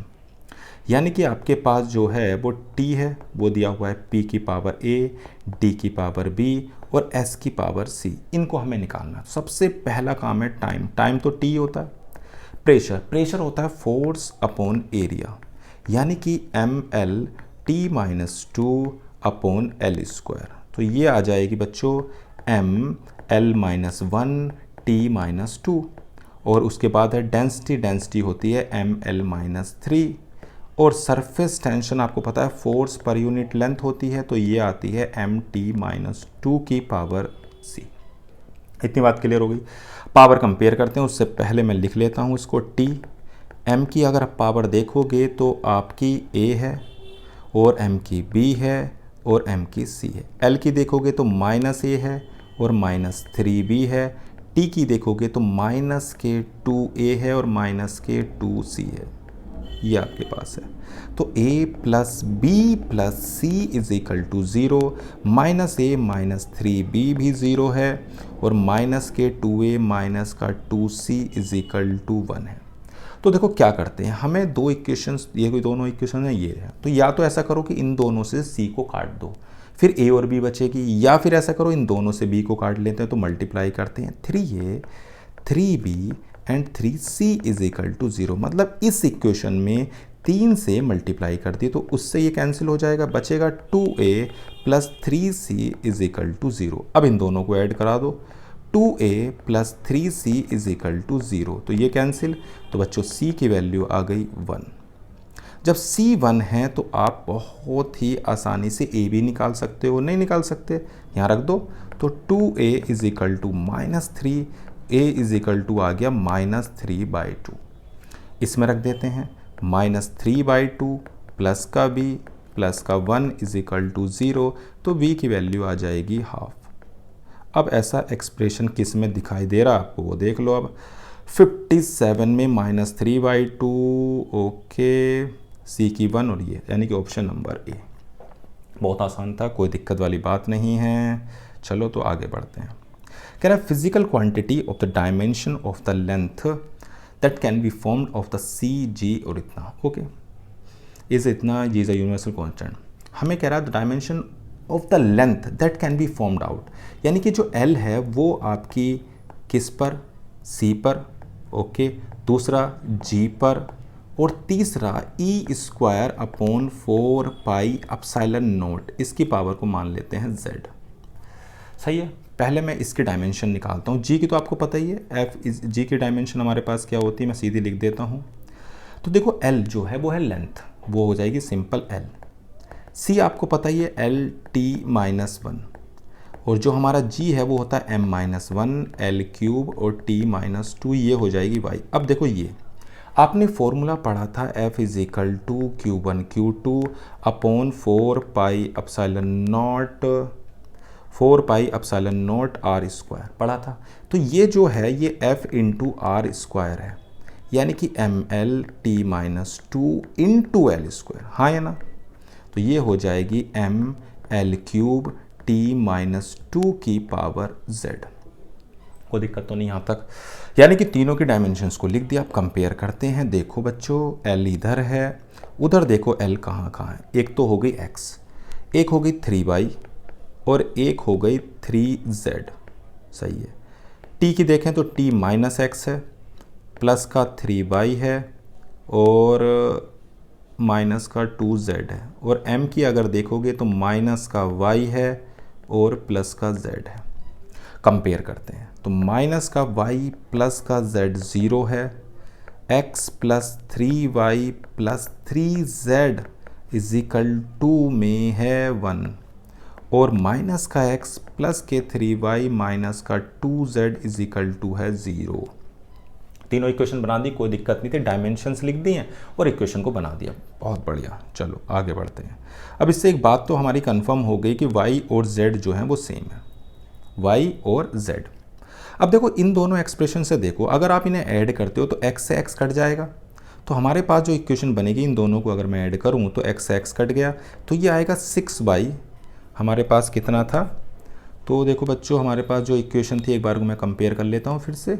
L की जो थी वो x थी, ठीक है, और यहाँ पर थी 3y, यहाँ थी 3z। T की बात करते हैं तो माइनस के x माइनस के 2y और माइनस के 2z, ओके, यहाँ पर था कितना, T की वैल्यू माइनस x माइनस के 2y, ये है बच्चों माइनस के 2y, ओके, और ये माइनस का 2z, ये भी सही है। L हो गया 3y 3z और x, बहुत सही। अब देखो बच्चों अगर मैं इन दोनों को ऐड करता हूँ तो क्या आता है, इन दोनों को ऐड करने पर x से तो x कट जाएगा, 3y में से 2y जाएंगे तो y बचेगा, और 3z में से माइनस 2z जाएंगे तो z बचेगा, इज इक्वल टू 0। अब इन दोनों को सोल्व करोगे तो माइनस y, इन दोनों इक्वेशन को बच्चों हमने ऐड कर दिया। ऐड करने से x से x कट गया, 3y में से 2y चले गए, y बचा, 3z में से माइनस 2z गए, z बचा। अब इन दोनों इक्वेशन को देखो, अब अगर मैं इन्हें ऐड करता हूँ तो 2z इज इक्वल टू 1 है, तो z की वैल्यू हो गई ½ और y की वैल्यू भी बच्चों सेम है, तो y और z तो ½ हो गए। x निकालना है, अब निकाल देते हैं, तो x plus 3/2 plus 3/2 is equal to 1, तो x हो जाएगा 1 माइनस 6/2 यानी कि -2। अब देखो ऑप्शन में, यानी कि g और z ये दोनों जो पावर हैं वो तो हाफ हैं, और हाफ किस में दे रखी है, इसमें, और जो c की पावर है वो -2 है तो इसमें दे रखी है, तो ऑप्शन हो गया D। कोई दिक्कत तो नहीं है। चलो आगे बढ़ते हैं। कह रहा है assume that the mass of the largest stone that can be moved in a flowing river depends upon the velocity v of water, its density rho and acceleration due to gravity g, then m is proportional to. Okay, यानी कि जो मास है वो depend कर रहा है, मास depend कर रहा है वेलोसिटी पर, डेंसिटी पर and acceleration due to gravity पर। तो डायमेंशन लिख देते हैं प्यारे बच्चों, यानी कि वेलोसिटी हो गई Lt-1, रो हमारे पास होता है कितना, तो ये हो जाएगा ml-3 और g हो जाएगा Lt-2। तो m, अब पावर कंपेयर करते हैं तो m की पावर तो ये हो जाएगी यहाँ पर b, l की देखो कि a-3b प्लस c t-a-2c। अब अगर हम कंपेयर करते हैं दोनों तरफ तो b की वैल्यू तो हो गई 1, a-3b प्लस c हो गया 0 और -a-2cb हो गया 0। अगर इन दोनों को ऐड कर दें तो ये कट जाएगा, तो माइनस का 3b और माइनस का c इज इक्वल टू आ गया 0। अब c इज इक्वल टू हो जाएगा तुम्हारा -3। अब c भी आ गया, b भी आ गया, अब निकालना है a। वैल्यू रख दो किसी भी इक्वेशन में, तो मैंने रख दी a माइनस कितना था, a-3b plus c is equal to 0। a हमें निकालना है, तो b की वैल्यू कितनी है, देखो 1 तो हो गया -3, c की वैल्यू कितनी है -3, तो a आ गया 6। तो आपका जो ऑप्शन है बच्चों वो कितना हो जाएगा 59 का d। कोई दिक्कत तो नहीं, मतलब सिंपल, सिर्फ दोनों तरफ के डायमेंशन को लिखना है। डायमेंशन अगर आप लिख दो तो बस उसके बाद पावर्स को कंपेयर करो, ऑप्शन आपके सामने। चलो आगे बढ़ते हैं। तो बच्चों क्वेश्चन नंबर 60 क्या कह रहा है देखते हैं एक बार। कह रहा है spherical body of mass m radius r is allowed to fall in a medium of viscosity eta. The time in which the velocity of body increase from 0 to 0.63 times the terminal velocity is called time constant. यानी कि उसकी जो velocity है अगर वो 0 से 0.63 times जिस duration में बढ़ रही है उसको हम बोल रहे हैं time constant. Dimensionally tau can be represented, ठीक है। आपको पता है कि हमारे पास F इज इक्वल टू होता है 6 पाई ईटा आर बी, ये फॉर्मूला होता है। मैं इसको डायमेंशनली ही ऐसे भी लिख सकता हूँ, F is equal to mg, numerically नहीं है, डायमेंशनली। दोनों ही तरफ आपको फोर्स दिखाई दे रहे हैं। अब देखो मैं क्या करूँगा, अब इससे डायरेक्ट तो आप नहीं निकाल सकते, तो आप ऑप्शन में चेक करके देखें कि कौन से की यूनिट टाइम कांस्टेंट की आ रही है। तो पहले ऑप्शन को चेक करते हैं। तो पहले मैंने इससे 6 पाई ईटा की वैल्यू निकाली जो आई mg ओवर आर वी। इस वैल्यू को मैंने उठा के 6 पाई ईटा को यहाँ रख दिया, तो ये आएगा mr² ओवर mg, तो ये आ जाएगा mg ओवर आर बी। तो m से तो m कैंसिल हो गया, आ गया r³ v ओवर z। अगर आप इसकी डायमेंशंस को लिखें तो r हो गया l³, v हो जाएगा बच्चों Lt-1 और ये हो जाएगा Lt-2। तो देखो एक l से l, अगर आप सिंप्लीफाई करोगे तो l³ t आ रहा है। तो ये तो टाइम की डायमेंशन नहीं है। आप दूसरा चेक करके देखिए, इस वाले को देखते हैं। तो इसमें ऊपर अगर आपके पास 6 पाई ईटा आर है और साथ में है mg², तो मैं क्या कर रहा हूँ, इस 6 पाई ईटा आर की जगह 6 पाई ईटा आर की जगह mg ओवर v को लिख रहा हूँ, तो ये हो जाएगा mg²। एक g से g कैंसिल हो जाएगा, बचेगा m² ओवर vg। अब बताओ क्या ये भी आपकी डायमेंशन टाइम की आएगी, तो जी बिल्कुल भी नहीं आएगी, ठीक है ना, टाइम की डायमेंशंस नहीं आएगी। तो दूसरा ऑप्शन भी गलत हो गया। तीसरे को चेक करते हैं बच्चों। तो देखो 6 पाई ईटा आर वी की जगह आप क्या लिख सकते हो, mg। तो m ओवर mg, m से m कट गया, ये भी टाइम की डायमेंशन नहीं है। तो इसका मतलब कोई भी ऑप्शन आपका सही नहीं है, यानी कि नन ऑफ दिस। क्लियर है इतनी बात। चलो अब देखो बच्चों, आपके पास अगले में क्या दिया हुआ है उसे एक बार देखते हैं। कह रहा है if x and r stands for distance then which of the following dimensionally same as. देखो डायमेंशनली अगर मैं बात करूं तो r dx को आप डायमेंशन उसकी x हो जाएगी और नीचे है x², तो एक x से x कैंसिल हो जाएगा, तो क्या बचेगा r/x। तो अब देखो कौन सा मैच कर रहा है, r बाई एक्स, तो आपका सी ऑप्शन। बस सिर्फ डायमेंशन ही देखनी है, डिस्टेंस है ऊपर नीचे, डिस्टेंस का स्क्वायर है, एक कैंसिल हो जाएगा तो r ओवर x हो गया। चलो अच्छी बात है। अब आते हैं 62 पर, क्या कह रहा है, तो unit of coefficient of viscosity in SI system is. देखो भाई, कोफिशिएंट ऑफ विस्कोसिटी की डायमेंशन बच्चों आपको याद है, ईटा की कितनी होती है, ml-1 t-1।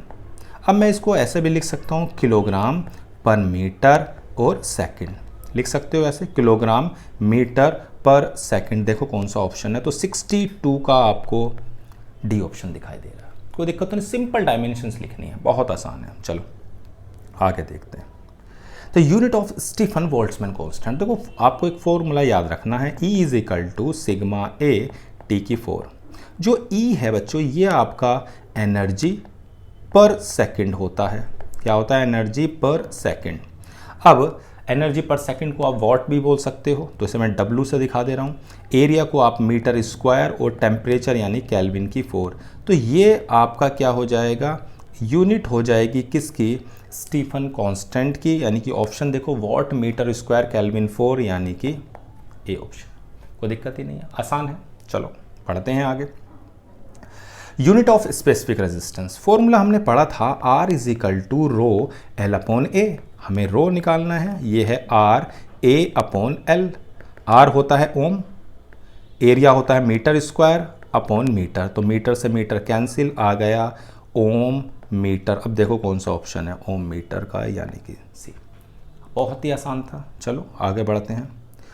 बहुत ही बेसिक क्वेश्चंस हैं ये। अब देखो मैग्नेटिक मोमेंट, हाँ इसमें हो सकता है कि आपको मैग्नेटिक मोमेंट का फॉर्मूला याद ना हो, तो आप उसे याद रखेंगे। ये होता है pole strength into distance, pole strength into distance या लेंथ लिख सकते हो। जो आपकी पोल स्ट्रेंथ होती है वो होती है एम्पियर इनटू मीटर, और लेंथ भी आपकी मीटर है, तो ये आ जाएगा एम्पियर इनटू मीटर स्क्वायर। अब देखो कौन सा मैच कर रहा है, एम्पियर मीटर स्क्वायर, यानी कि पोल स्ट्रेंथ यानी डायपोल मोमेंट होता है, जो भी उसकी पोल स्ट्रेंथ है मैग्नेट के पोल्स की, और उनके बीच का सेपरेशन, उनके प्रोडक्ट को हम बोलते हैं मैग्नेटिक डायपोल मोमेंट। चलो आगे बढ़ते हैं।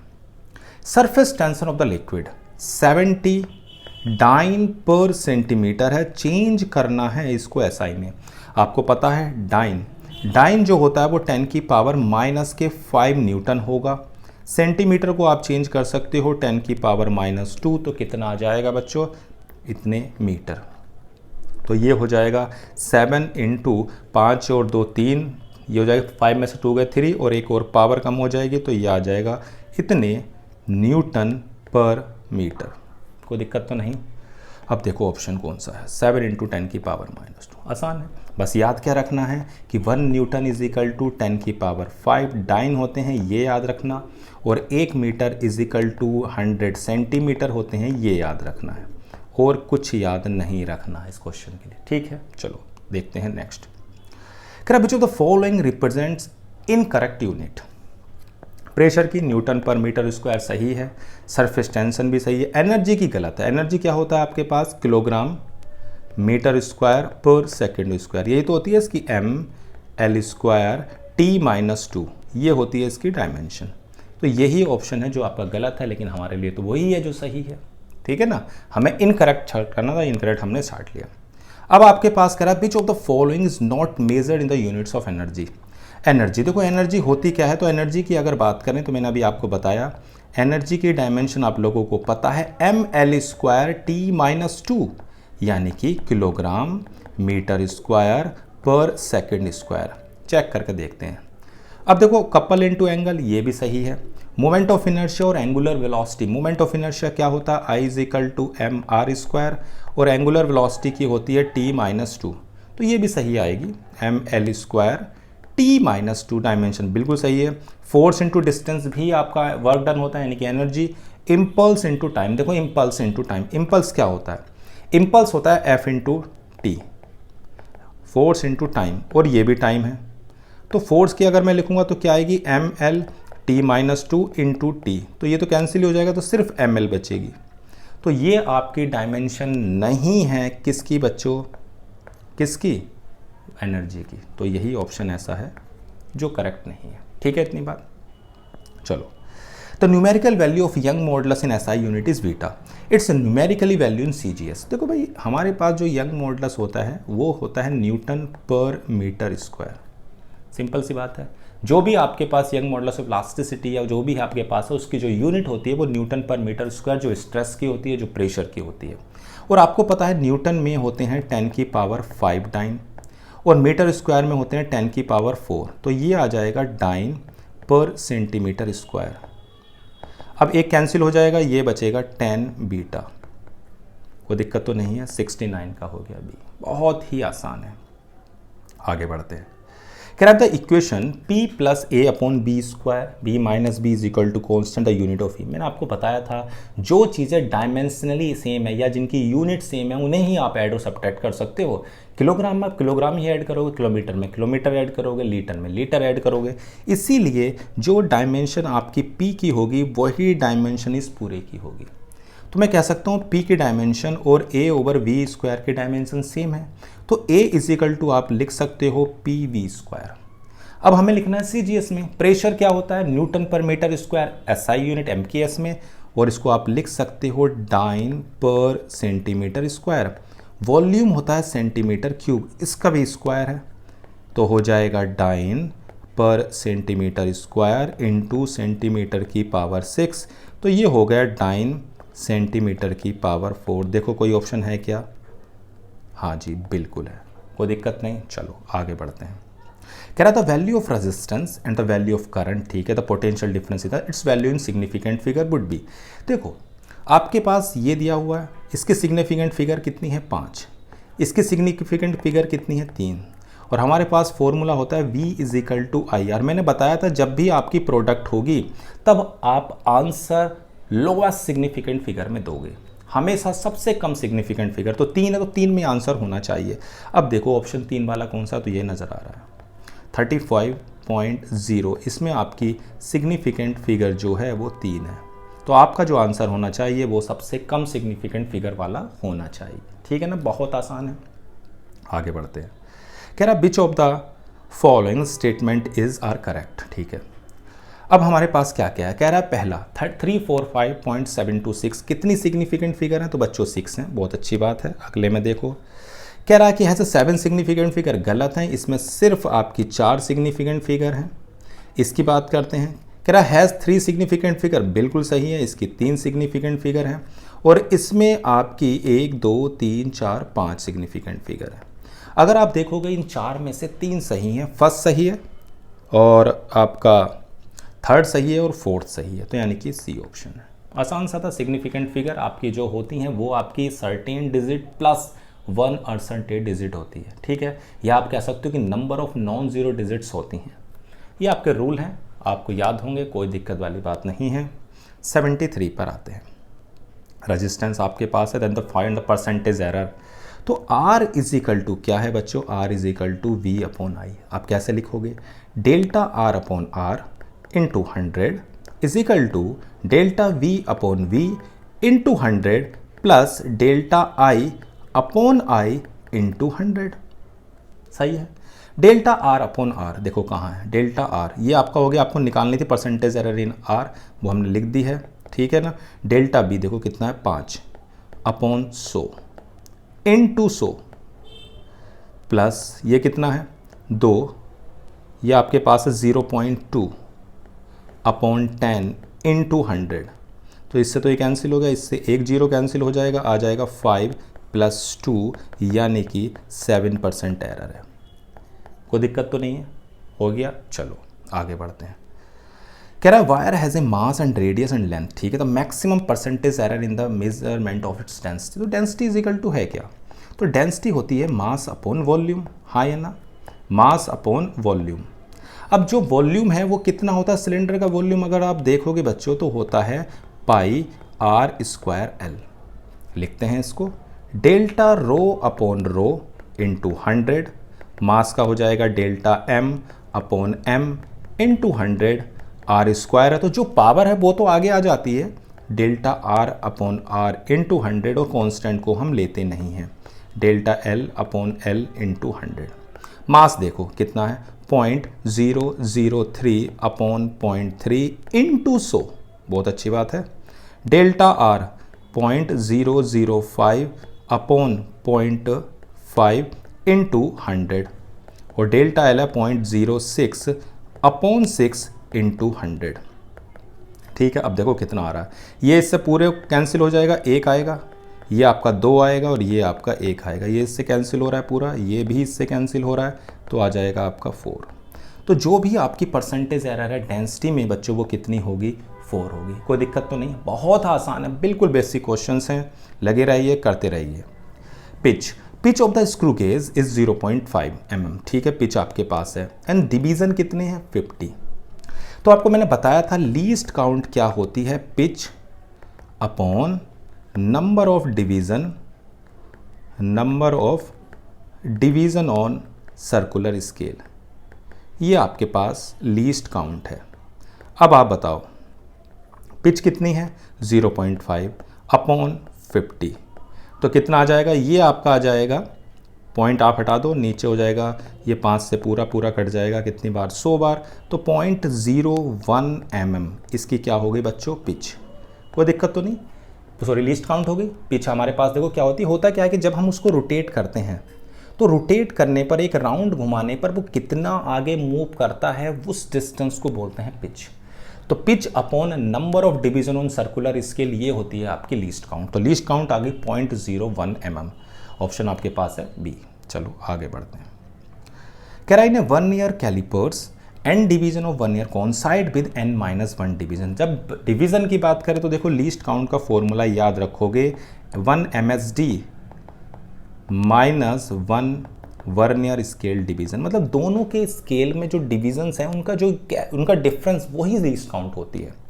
तो MSD पर आपके कितने हैं, कह रहे हैं वर्नियर कैलिपर्स, हम अगर मैं ये बताऊं कि n-1 n division of vernier scale, कह रहा है n division of vernier कॉन्साइड with, n division vernier के कॉन्साइड करते हैं n-1 किससे, MSD से। तो आपका 1 VSD कितना होगा बच्चों, n-1 अपॉन n, ये आ जाएगा। और जो डिवीज़न है वो 1 mm का है, तो हमें पता है उसे हम सेंटीमीटर स्केल में निकाल लेंगे अभी। ठीक है भाई, तो हमारे पास कितना आ गया, 1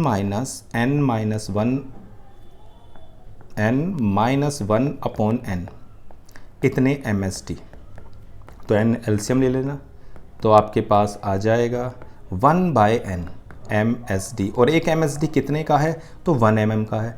1 mm मतलब 0.1, ये सेंटीमीटर में आएगा, तो आप इसको लिख सकते हैं 1/10n।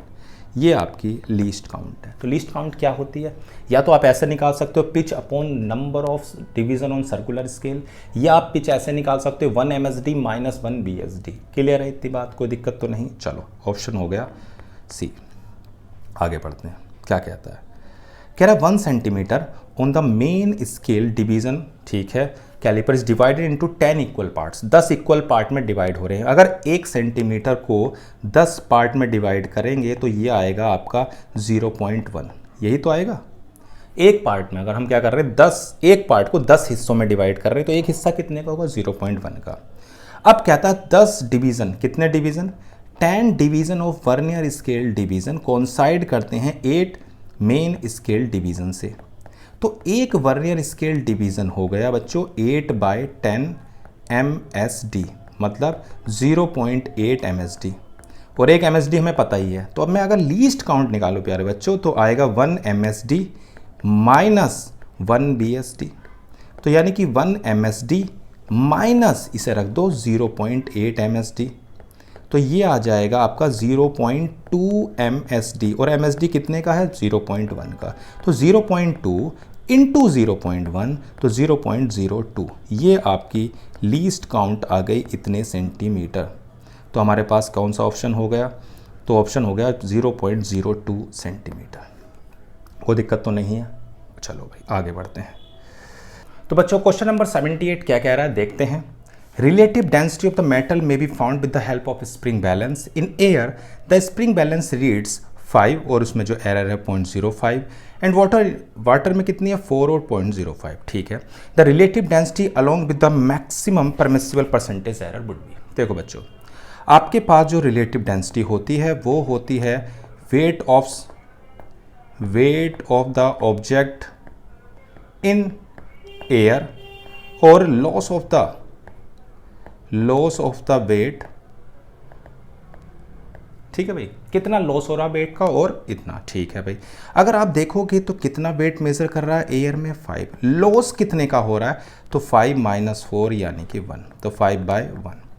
और अगर आप परसेंटेज निकालना चाह रहे हो तो आप निकाल सकते हो, delta rho upon rho is equal to, हमारे पास देखो कितना है 0.05/5 इंटू 100 प्लस कितनी है दूसरे वाले में एरर, अगर आप देखोगे तो 0.05/1 इंटू 100 कि भाई अब हमारे पास आता है ये 0.01 यानी कि ये 1 आएगा और वो 5 आएगा, तो टोटल कितनी आ गई 6%। यानी कि अगर आप देखो तो रिलेटिव डेंसिटी है आपकी 5 और उसमें एरर है आपकी 6%, तो ऑप्शन हो गया आपका डी। कौन था? डी। कोई दिक्कत तो नहीं है इसमें। चलो बच्चों आगे बढ़ते हैं। क्या कह रहा है? कह रहा था refractive index of water measured by इतना, ठीक है भाई, आपके पास रिफ्रैक्टिव इंडेक्स की कुछ रीडिंग दी हुई हैं। तो इसमें करते क्या है बच्चों, सबसे पहला काम होता है कि आप इसकी ट्रू वैल्यू निकालो। तो अगर मैं इसकी ट्रू वैल्यू को निकालता हूँ तो देखो कितनी आएगी, 1.34, 1.38, 1.32, 1.36 डिवाइड बाय 1 2 3 4 रीडिंग है। अगर आप इसको डिवाइड करोगे तो ये 1.35 आएगा। अब आप इसके मीन को निकाल लीजिए, यानी कि 1.35 में से 1.34 को माइनस करो, 1.35 में से 1.38 को माइनस करो, 1.35 में से 1.32 को माइनस करो और 1.32 में से 1.36, इन सभी को अगर आप माइनस करोगे और सिंप्लीफाई करोगे तो ये 0.02 आता है। अब आप परसेंटेज एरर निकाल सकते हो, तो एरर हो जाएगी 0.02/1.35 इंटू 100, तो ये आ जाएगा 2/1.35 डिवाइड करने पाएगा 1.48। ठीक है बच्चों, तो करा क्या, सबसे पहले हमने उसकी रियल यानी ट्रू वैल्यू निकाली। उस ट्रू वैल्यू को निकालने के बाद उसके जो डिफरेंस है उस डिफरेंस के मैग्नीट्यूड का हमने क्या निकाला, मीन निकाला। उसके बाद हमने उसकी परसेंटेज एरर निकाल दी। ठीक है, कोई दिक्कत नहीं, बहुत आसान क्वेश्चन था। आगे बढ़ते हैं।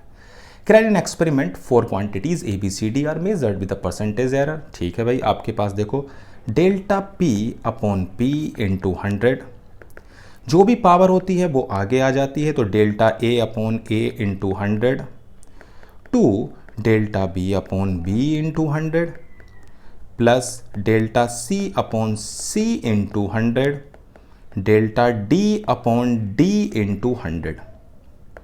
सही है। ए में कितनी है 1, तो 1 इंटू 3, 2 इंटू 2 एंड 3 और आपके पास है 4, तो 3 + 4, 3 + 4, तो ये आ जाएगी 14%। कोई दिक्कत वाली बात नहीं, आसान है, सिंपल। पहले जनरल एक्सप्रेशन की फॉर्म में हमने लिखा परसेंटेज एरर को, फिर उसके बाद उसकी वैल्यू लिख दी। चलो, कह रहा था heat generated in the circuit is given bye Q = I² RT, where I is the current, R is the resistance and T is the time. Percentage error in the measuring I, R and T, then the error पूछिए heat में। ठीक है भाई, लिखते हैं delta Q/Q into 100 two delta I/I into 100 plus delta R/R into 100 plus delta T/T into 100। अगर आप देखोगे तो पहले में जो एरर है वो 2 है, दूसरे में जो एरर है वो 1 है और उससे अगले में जो एरर है वो भी 1 है, तो ये आ जाएगी आपकी 6%। कोई दिक्कत तो नहीं, बहुत ही आसान है, सिर्फ वैल्यू रखनी है आपको और कुछ नहीं करना। The pressure on square plate is measured by the measuring the force on the plate, the length of the sides of the plate by using the formula. Maximum error in the measurement of the force and length, बिल्कुल same ऐसे ही करो। मतलब करना क्या है आपको, delta P/P into 100 delta F/F into 100 two delta L/L into 100। अब देखो फोर्स में जो है वो 6 है और 2 इंटू 3 ये भी 6 हो जाएगी, तो टोटल कितनी आ जाएगी 12%। कितना आसान सा क्वेश्चन है, नहीं है? बिल्कुल आसान क्वेश्चन है, बस आपको परसेंटेज एरर लिखनी आनी चाहिए, आप बहुत ही आसानी से कर सकते हो। अगला कह रहा था atomic clock has an accuracy of 1 part is equal to 10 की power 10 if 2 such clocks are operated with the precision then after the running of 2500 year then these will be recorded difference of nearly. तो देखो difference अगर निकालना है तो पहले मैं क्या निकाल लेता हूँ, कितनी सेकंड है वो निकालते हैं। आपके पास 2500 ईयर्स हैं और उसमें जो दिन होते हैं वो 365.25 डेज होंगे और उसमें आपके जो दिन होंगे वो 24 होंगे और उसमें जो सेकंड होंगी वो 3600 सेकंड होंगी या नहीं होंगी भाई। 2500 साल, उसमें 365 दिन, 24 घंटे और 3600 सेकंड, और हमारे पास जो एरर है वो 10 की पावर 10 है।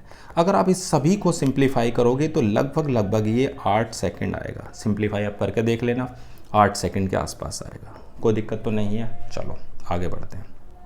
क्या कहता है, the resistance of a given wire is obtained by measuring the current flowing in it, the voltage difference applied across it if the percentage error in the measurement of the current and voltage difference 3% each, the error in the value of resistance.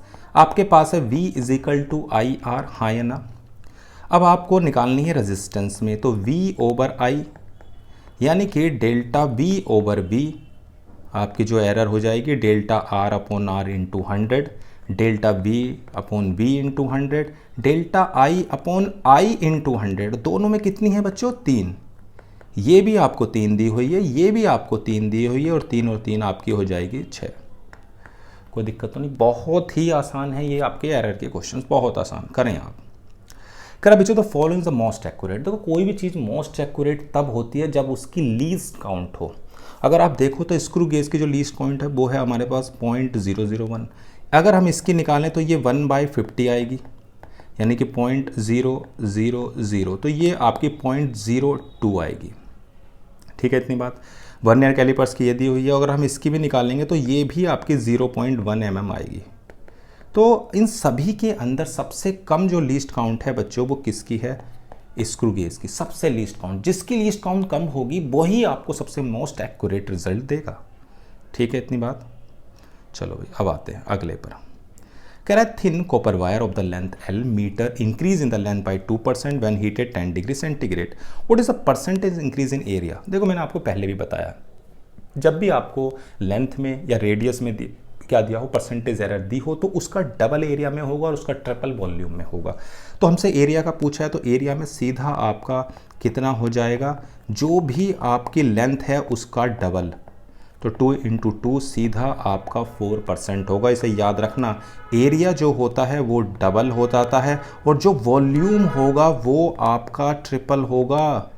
आप उसको triple कर देना volume को उसका, तो दोनों ही आपके निकल आएंगे। छोटी सी बातों को याद रखें। चलो तो आगे बढ़ते हैं। कह रहा है physical quantity psi is calculate using the formula. ठीक है, हमारे पास एरर दी हुई है, तो del psi upon psi into जो भी आपका फाई दिया हुआ है अपना हो जाएगा delta X upon X into 100 plus 2 delta Y upon Y into 100 plus 1/3 delta Z upon Z into 100। पहले वाले में जो एरर है वो 2 है, दूसरे में जो एरर है वो 1 है, तीसरे में जो एरर है वो 3 है। तो आपका आ जाएगा सिंपल सा 5%। कोई दिक्कत तो नहीं है, बहुत आसान है। बस अब एक बार परसेंटेज एरर आपको लिखनी आनी है, आप बहुत आसानी से क्वेश्चनों को कर सकते हो। करें simple pendulum experiment, the maximum percentage error in the measurement of length and time. ठीक है, द मैक्सिमम, ठीक है, ये आपको जी में पूछी है। तो T = होता है 2π√L/G। पहला काम क्या करें, जिसको भी निकालना है उसको एक साइड में लेकर आओ। पहले दोनों तरफ स्क्वायर करो, 4πr²L/G। तो G आ जाएगा 4π²L/T²। अब लिखते हैं delta G upon G into 100 is equal to delta L upon L into 100 plus 2 delta T upon T into 100। Length में कितनी दे रखी है बच्चों, लेंथ में आपके पास है 2 और उसमें दे रखी है 3, तो ये आपके पास आ जाएगी 8%। कोई दिक्कत तो नहीं है, बहुत ही आसान सा क्वेश्चन है आपके लिए, बहुत ही आसान। बस ये ध्यान रखें, जिसको भी निकालना है उसको एक साइड में फेंक दो और फिर आप अपना परसेंटेज एरर वाला रिलेशन लगाओ। एरिया 100, तो देखो सिंपल सी बात है, मैंने अभी आपको बताया था अगर एरिया में दी हुई है तो उसका आधा करोगे, लेंथ में यदि हुई है तो डबल करो। तो एरिया हमसे साइड निकालोगे तो सिंपल साइड हो जाएगी √100, तो ये आ गई आपकी 10। और एरर की बात करते हो तो एरर को आधा कर दो, सीधी सी बात है। जब साइड की डबल होगी तो उसकी आधी होगी, तो 10 प्लस माइनस कितना हो जाएगा आपका 1। देख लो कौन सा ऑप्शन आ रहा है, क्लियर है ना भाई। साइड होगी, एरिया जो होता है स्क्वायर का कितना होता है साइड स्क्वायर, तो उसका रूट कर देंगे तो साइड आ जाएगी, और उसकी परसेंट जो भी एरर दे रही है उसकी हाफ कर दोगे तो साइड में आ जाएगी। चलो भाई, the value of kinetic energy and potential energy. आपको पता है कि काइनेटिक एनर्जी और पोटेंशियल एनर्जी का सम जो होता है वो आपकी मैकेनिकल एनर्जी होती है, काइनेटिक प्लस पोटेंशियल। अब बताओ, ये 200 है और ये 100 है, तो कितनी हो गई 300, और एरर ऐड होकर आ जाएगी +-3। निकाल सकते हो आप 3/300 × 100, तो कितनी आ जाएगी बच्चों ये 1। तो टोटल में सिंपल आपकी 1% एरर होगी और कुछ नहीं है।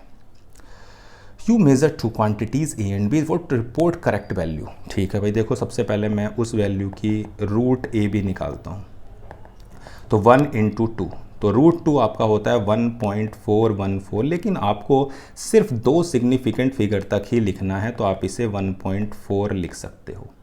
अगर एरर लिखना चाह रहे हो तो ΔX/X = 1/2 ΔA/A प्लस ΔB/B।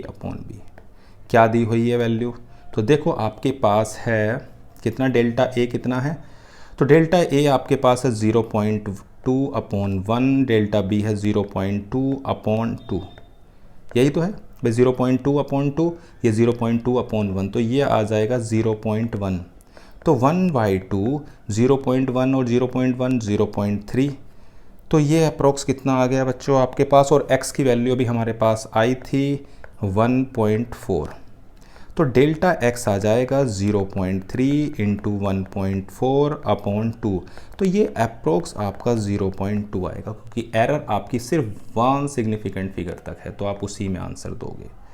ठीक है ना, मल्टीप्लाई करके तो वैसे आपका कितना आएगा 21 आएगा 0.21, लेकिन हमें जो आंसर देना है वो अपना एक सिग्निफिकेंट फिगर तक ही देना है, कोई दिक्कत तो नहीं है। चलो आगे बढ़ते हैं। कह रहा था resistance of the metal is given wire, okay, what is the value of resistance. हमारे पास देखो V और I दोनों दे रखे हैं, हमसे परसेंटेज एरर पूछिए किस में, रेजिस्टेंस में। चलो भाई लिख लेते हैं पहले, ΔR/R × 100, तो देखो हमारे पास पहले 8 और 2 ये दिया हुआ है। चलो भाई ΔB/V × 100 ΔI/I × 100, कोई दिक्कत तो नहीं है। चलो अब देखो V = IR है, तो पहले मैं R निकाल ही लेता हूँ ना, R हमारे पास हो गया 4 ओम। चलो ये भी दिक्कत ख़त्म हो गई, तो ΔR/R × 100 =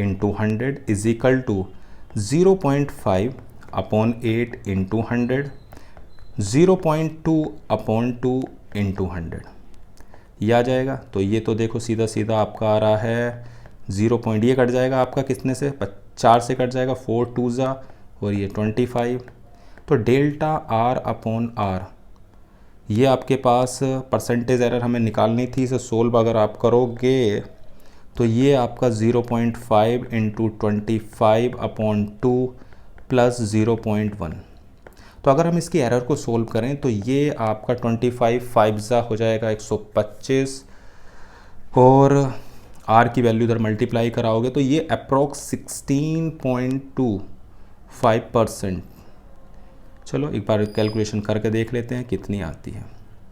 इतनी वैल्यू तो आगे हमें ΔR/R what is the value of resistance with percentage error हमें निकालनी थी, तो पहले मैं मल्टीप्लाई कर देता हूँ, तो कितना आएगा 0. कितना आ रहा है, ये हमारा रह गया था अभी 10 से मल्टीप्लाई इसमें रह गई थी, और ये आ गया ये, ठीक है 25 हो जाएंगे कितने, 625 625, ठीक है, तो ये आपका आ जाएगा 6.25, और ये आ जाएगा आपका, ये कट गए थे 0, तो ये आ जाएगा 10, सही है ना, तो ये आएगा 16.25। आप सिंपल कैलकुलेशन करके देख लेना, 0 2 से काटा था 0.1 × 0.1 × 100 हो जाएगा आपके पास 10, और इसको सिंप्लीफाई करेंगे ये तो आपका हो जाएगा सिंपल। कैलकुलेशन कर लेना, बहुत आसान है, कुछ नहीं है, कुछ भी नहीं है। The density of the sphere is measured by the measuring its mass and diameter. It's known the maximum percentage are in the measurements. Then find the percentage are in the measurement of density. Okay. तो आपको पता है density is equal to होता है mass upon volume, और volume को मैं लिख सकता हूँ 4/3 पाई आर क्यूब। आपको डायमीटर दिया हुआ है और आपको पता है रेडियस जो होती है वो डायमीटर की आधी होती है। तो मैं एरर लिखता हूँ delta rho upon rho into 100 delta M upon M into 100 plus 3 delta D upon D into 100। Delta M upon M हो गया 2 और ये हो जाएंगे आपके पास 3 इंटू 3, तो टोटल आ जाएगा 11%। कोई दिक्कत तो नहीं है, बहुत आसान था, बस डेंसिटी का हमने फॉर्मूला लिख दिया। चलो भाई आगे बढ़ते हैं। The length of the cylinder is measured with a metre rod having the least count 0.1। Its diameter is measured with the vernier callipers having least count इतना, given that the length 5 centimetre, radius naught, the percentage error in the calculated value of volume will be. ठीक है भाई, देखो भाई हमारे पास जो volume होता है सिलेंडर का वो कितना होता है, वो होता है आपके पास पाई आर स्क्वायर एल होता है। तो अगर मैं delta V upon V into 100 लिखता हूँ तो 2 delta R upon R into 100 plus delta L upon L into 100। अब देखो हमारे पास कह रहा है कि जो length of the cylinder is measure with the metre rod having the least count इतना, its diameter is measured with the vernier callipers having the least count 0.01। ठीक है, 0.01 एंड 0.2 इंटू 100 ये हो गया। लेंथ की बात करें तो 0.1 और लेंथ दे रखी है 5 इंटू 100, तो इस 2 से 2 कैंसिल हो जाएगा, तो ये 100 से जाएगा आपका कितना हो जाएगा, ये भी चले गए, ये हो गया 2 और ये हो गया 1, तो 3 आ जाएगा। सही है ना, आसान है, कोई दिक्कत नहीं है, बेसिक चीज़ें पता होनी चाहिए, क्वेश्चन हो जाएगा। आगे बढ़ते हैं। तो बच्चों 95 क्वेश्चन क्या कह रहा है देखते हैं। Intensity observe in interference pattern, ठीक है, हमें दी हुई I is equal to I naught sine square theta, theta is equal to 30 degree. Intensity पता है हमें, परसेंटेज एरर पूछी है एंगल में। देखो बच्चों बहुत बढ़िया क्वेश्चन है, लेवल का क्वेश्चन है, थोड़ा सा मेहनत करेंगे हो जाएगा। हमारे पास आई इज इक्वल टू कितना दिया हुआ है, तो आई इज इक्वल टू है आई नोट साइन स्क्वायर थीटा। जब भी ऐसे क्वेश्चन आए तो हम थोड़ा सा डिफ्रेंसिएशन का यूज़ करेंगे। जो इसमें फॉर्मूला यूज़ हो रहा है मैं आपको कहूँगा कि आप उसे याद रखें, और कोई ऑप्शन है नहीं। हाँ, अगर जो फर्स्ट फिर लेकिन अगर आपको डिफ्रेंसिएशन और इंटीग्रेशन की नॉलेज है तो फिर तो आपको कोई दिक्कत भी नहीं होगी। तो सबसे पहले आप यहाँ से थीटा निकालिए, तो I upon I naught is equal to sine square theta. तो साइन थीटा की जो वैल्यू होगी वो under root I over I naught होगी, तो थीटा इज इक्वल टू होगा sine inverse under root I over I naught. ये आ गया। अब छोटा सा फॉर्मूला है, आपको याद रखना है बच्चों कि साइन इनवर्स का जो डिफरेंशिएशन होता है वो आपको याद रखना है, वो होता है 1 upon under root 1 minus X square. इसे मैं अगर आई के रेस्पेक्ट में डिफरेंशिएट करूं, ध्यान से सुनना, इसको अपने दिमाग में एक्स सोच लो। क्या सोच लो, एक्स। फॉर्मूला लगाओगे तो 1 upon under root 1 minus root I over I nought का स्क्वायर। यानी कि मैंने क्या उसको दिमाग में एक्स सोचो, डिफ्रेंशिएट किया, जिसे एक्स सोचा आप उसका करेंगे। तो ये 1 अपॉन रूट आई नोट तो कांस्टेंट है, साइड में लिख दिया। रूट आई का होता है 1 अपॉन 2 रूट आई। एक फॉर्मूला और याद रखेंगे कि डी ओवर डी एक्स कभी भी रूट एक्स का करना है तो वो होता है 1 अपॉन 2 रूट एक्स। ये 2 छोटे से फॉर्मूले हैं, याद रखेंगे तो आपको कोई दिक्कत नहीं होगी। अब आप ऐसे लिख सकते हो D theta over D I, यहाँ पर आपका आ जाएगा 1 अपॉन एलसीएम ले लेना, तो I note minus I upon I naught. ठीक है भाई, स्क्वायर था तो रूट ख़त्म हो जाएगा।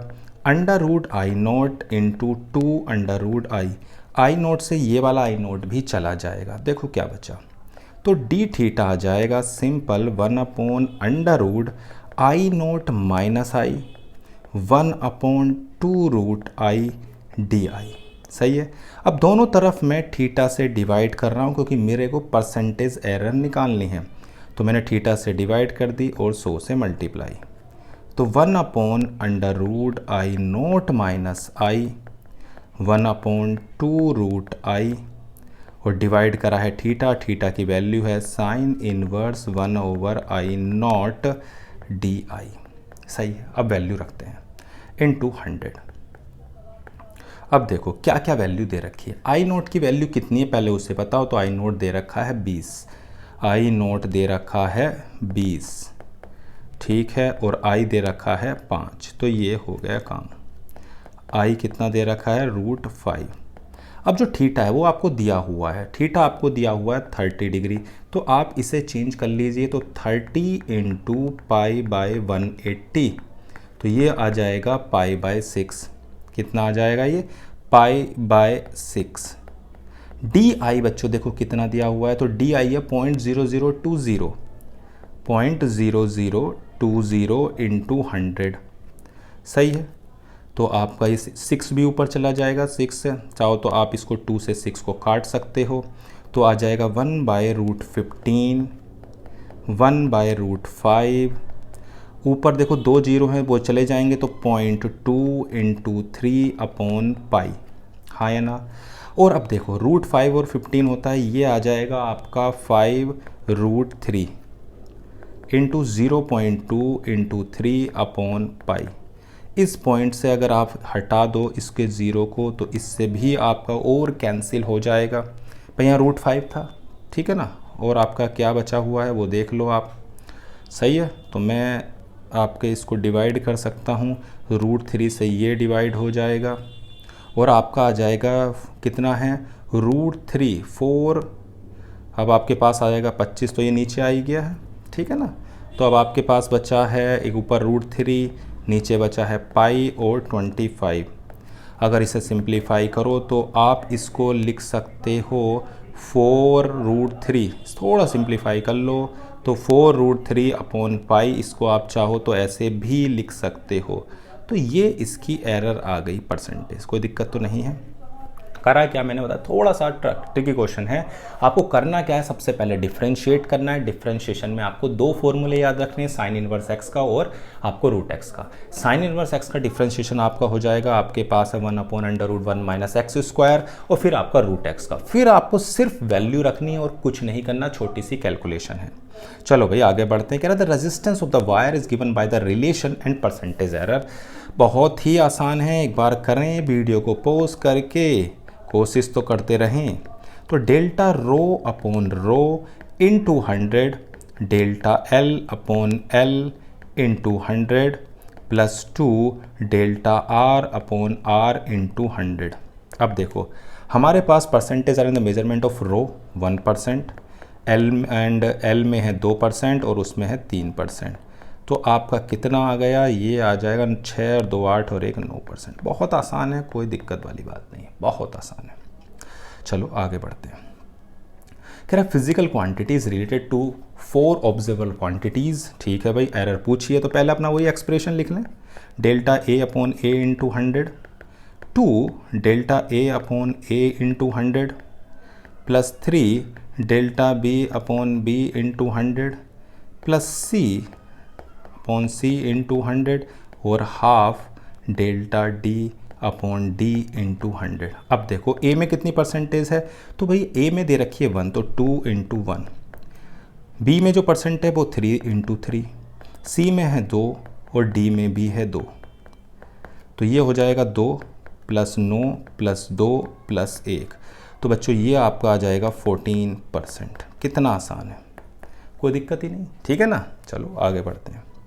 कह रहा है फिजिकल क्वांटिटी क्यूज रिलेटेड टू द 4 ऑब्जर्वेबल हमारे पास हैं x y z t, और ठीक है इसको भी ठीक ऐसे ही करते हैं भाई, delta Q/Q × 100 is equal to 2/5 delta x/x × 100 plus delta y/y × 100 3 delta z/z × 100 plus 1/2 delta t/t × 100। कोई दिक्कत तो नहीं है। अब देखो 2/5 × 2.5 और आपके पास y में दे रखी है 2%।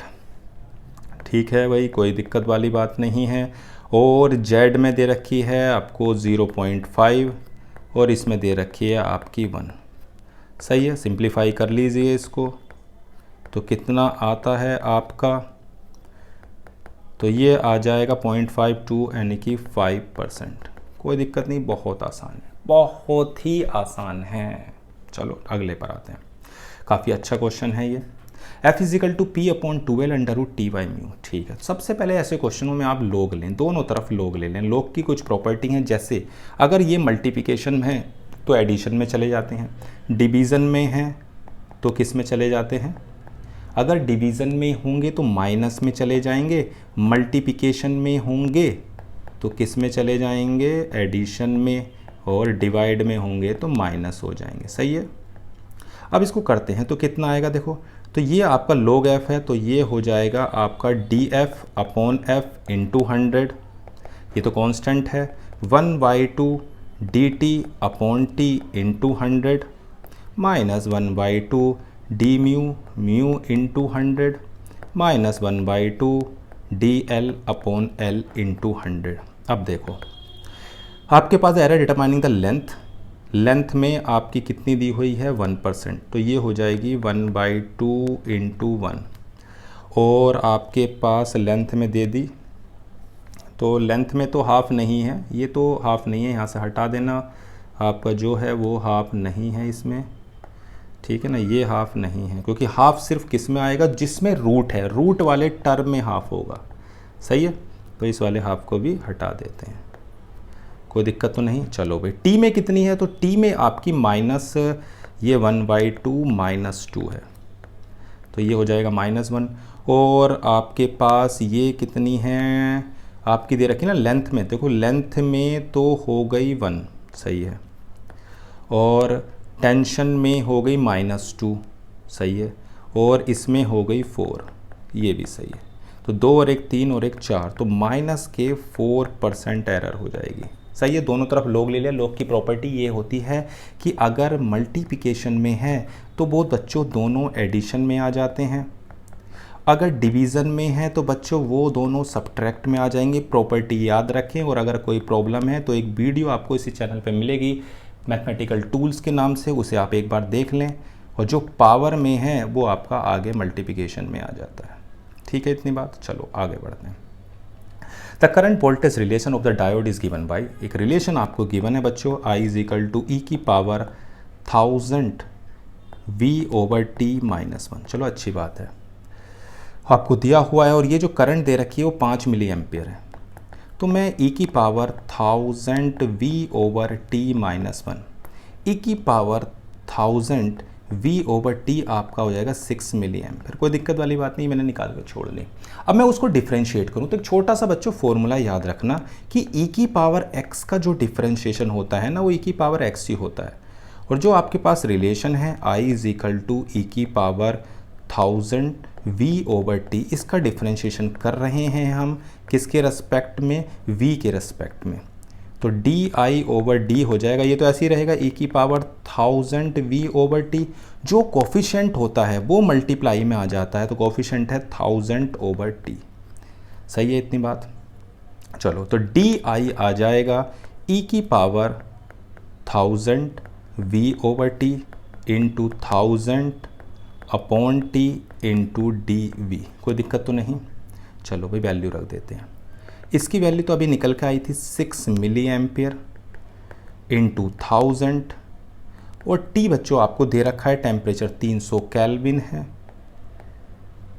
और जो dV की वैल्यू दे रखी है वो दे रखी है 0.01, तो ये 2 0 चले गए, और आपका जो ये पॉइंट है 10 ये भी चला जाएगा, तो ये जो वैल्यू निकल के आएगी ये आ जाएगी 0.2। सही है ना, 0.2 मिली एम्पियर। कोई दिक्कत तो नहीं, तो ऑप्शन हो गया ये। तो हमने करा क्या, सबसे पहले हमने I इज इक्वल टू ई की पावर 1000 V/t-1 दिया, तो उसको डिफ्रेंशिएट किया। ई की पावर x का आपको फॉर्मूला याद रखना है, ई की पावर x होता है, जो भी कोफिशिएंट होता है वो मल्टीप्लाई में आ जाता है, बाकी कोई भी इसमें आपको दिक्कत नहीं आएगी। ठीक है बच्चों, तो हमने इस चैप्टर के अपने 100 क्वेश्चंस कंप्लीट कर लिए, और आपको अगर वीडियो अच्छी लगी हो या कोई भी आपका सुझाव हो तो कमेंट में लिखें। वीडियो को लाइक और चैनल को सब्सक्राइब करना ना भूलें। तो बच्चों आज की क्लास में सिर्फ इतना ही। Thank you.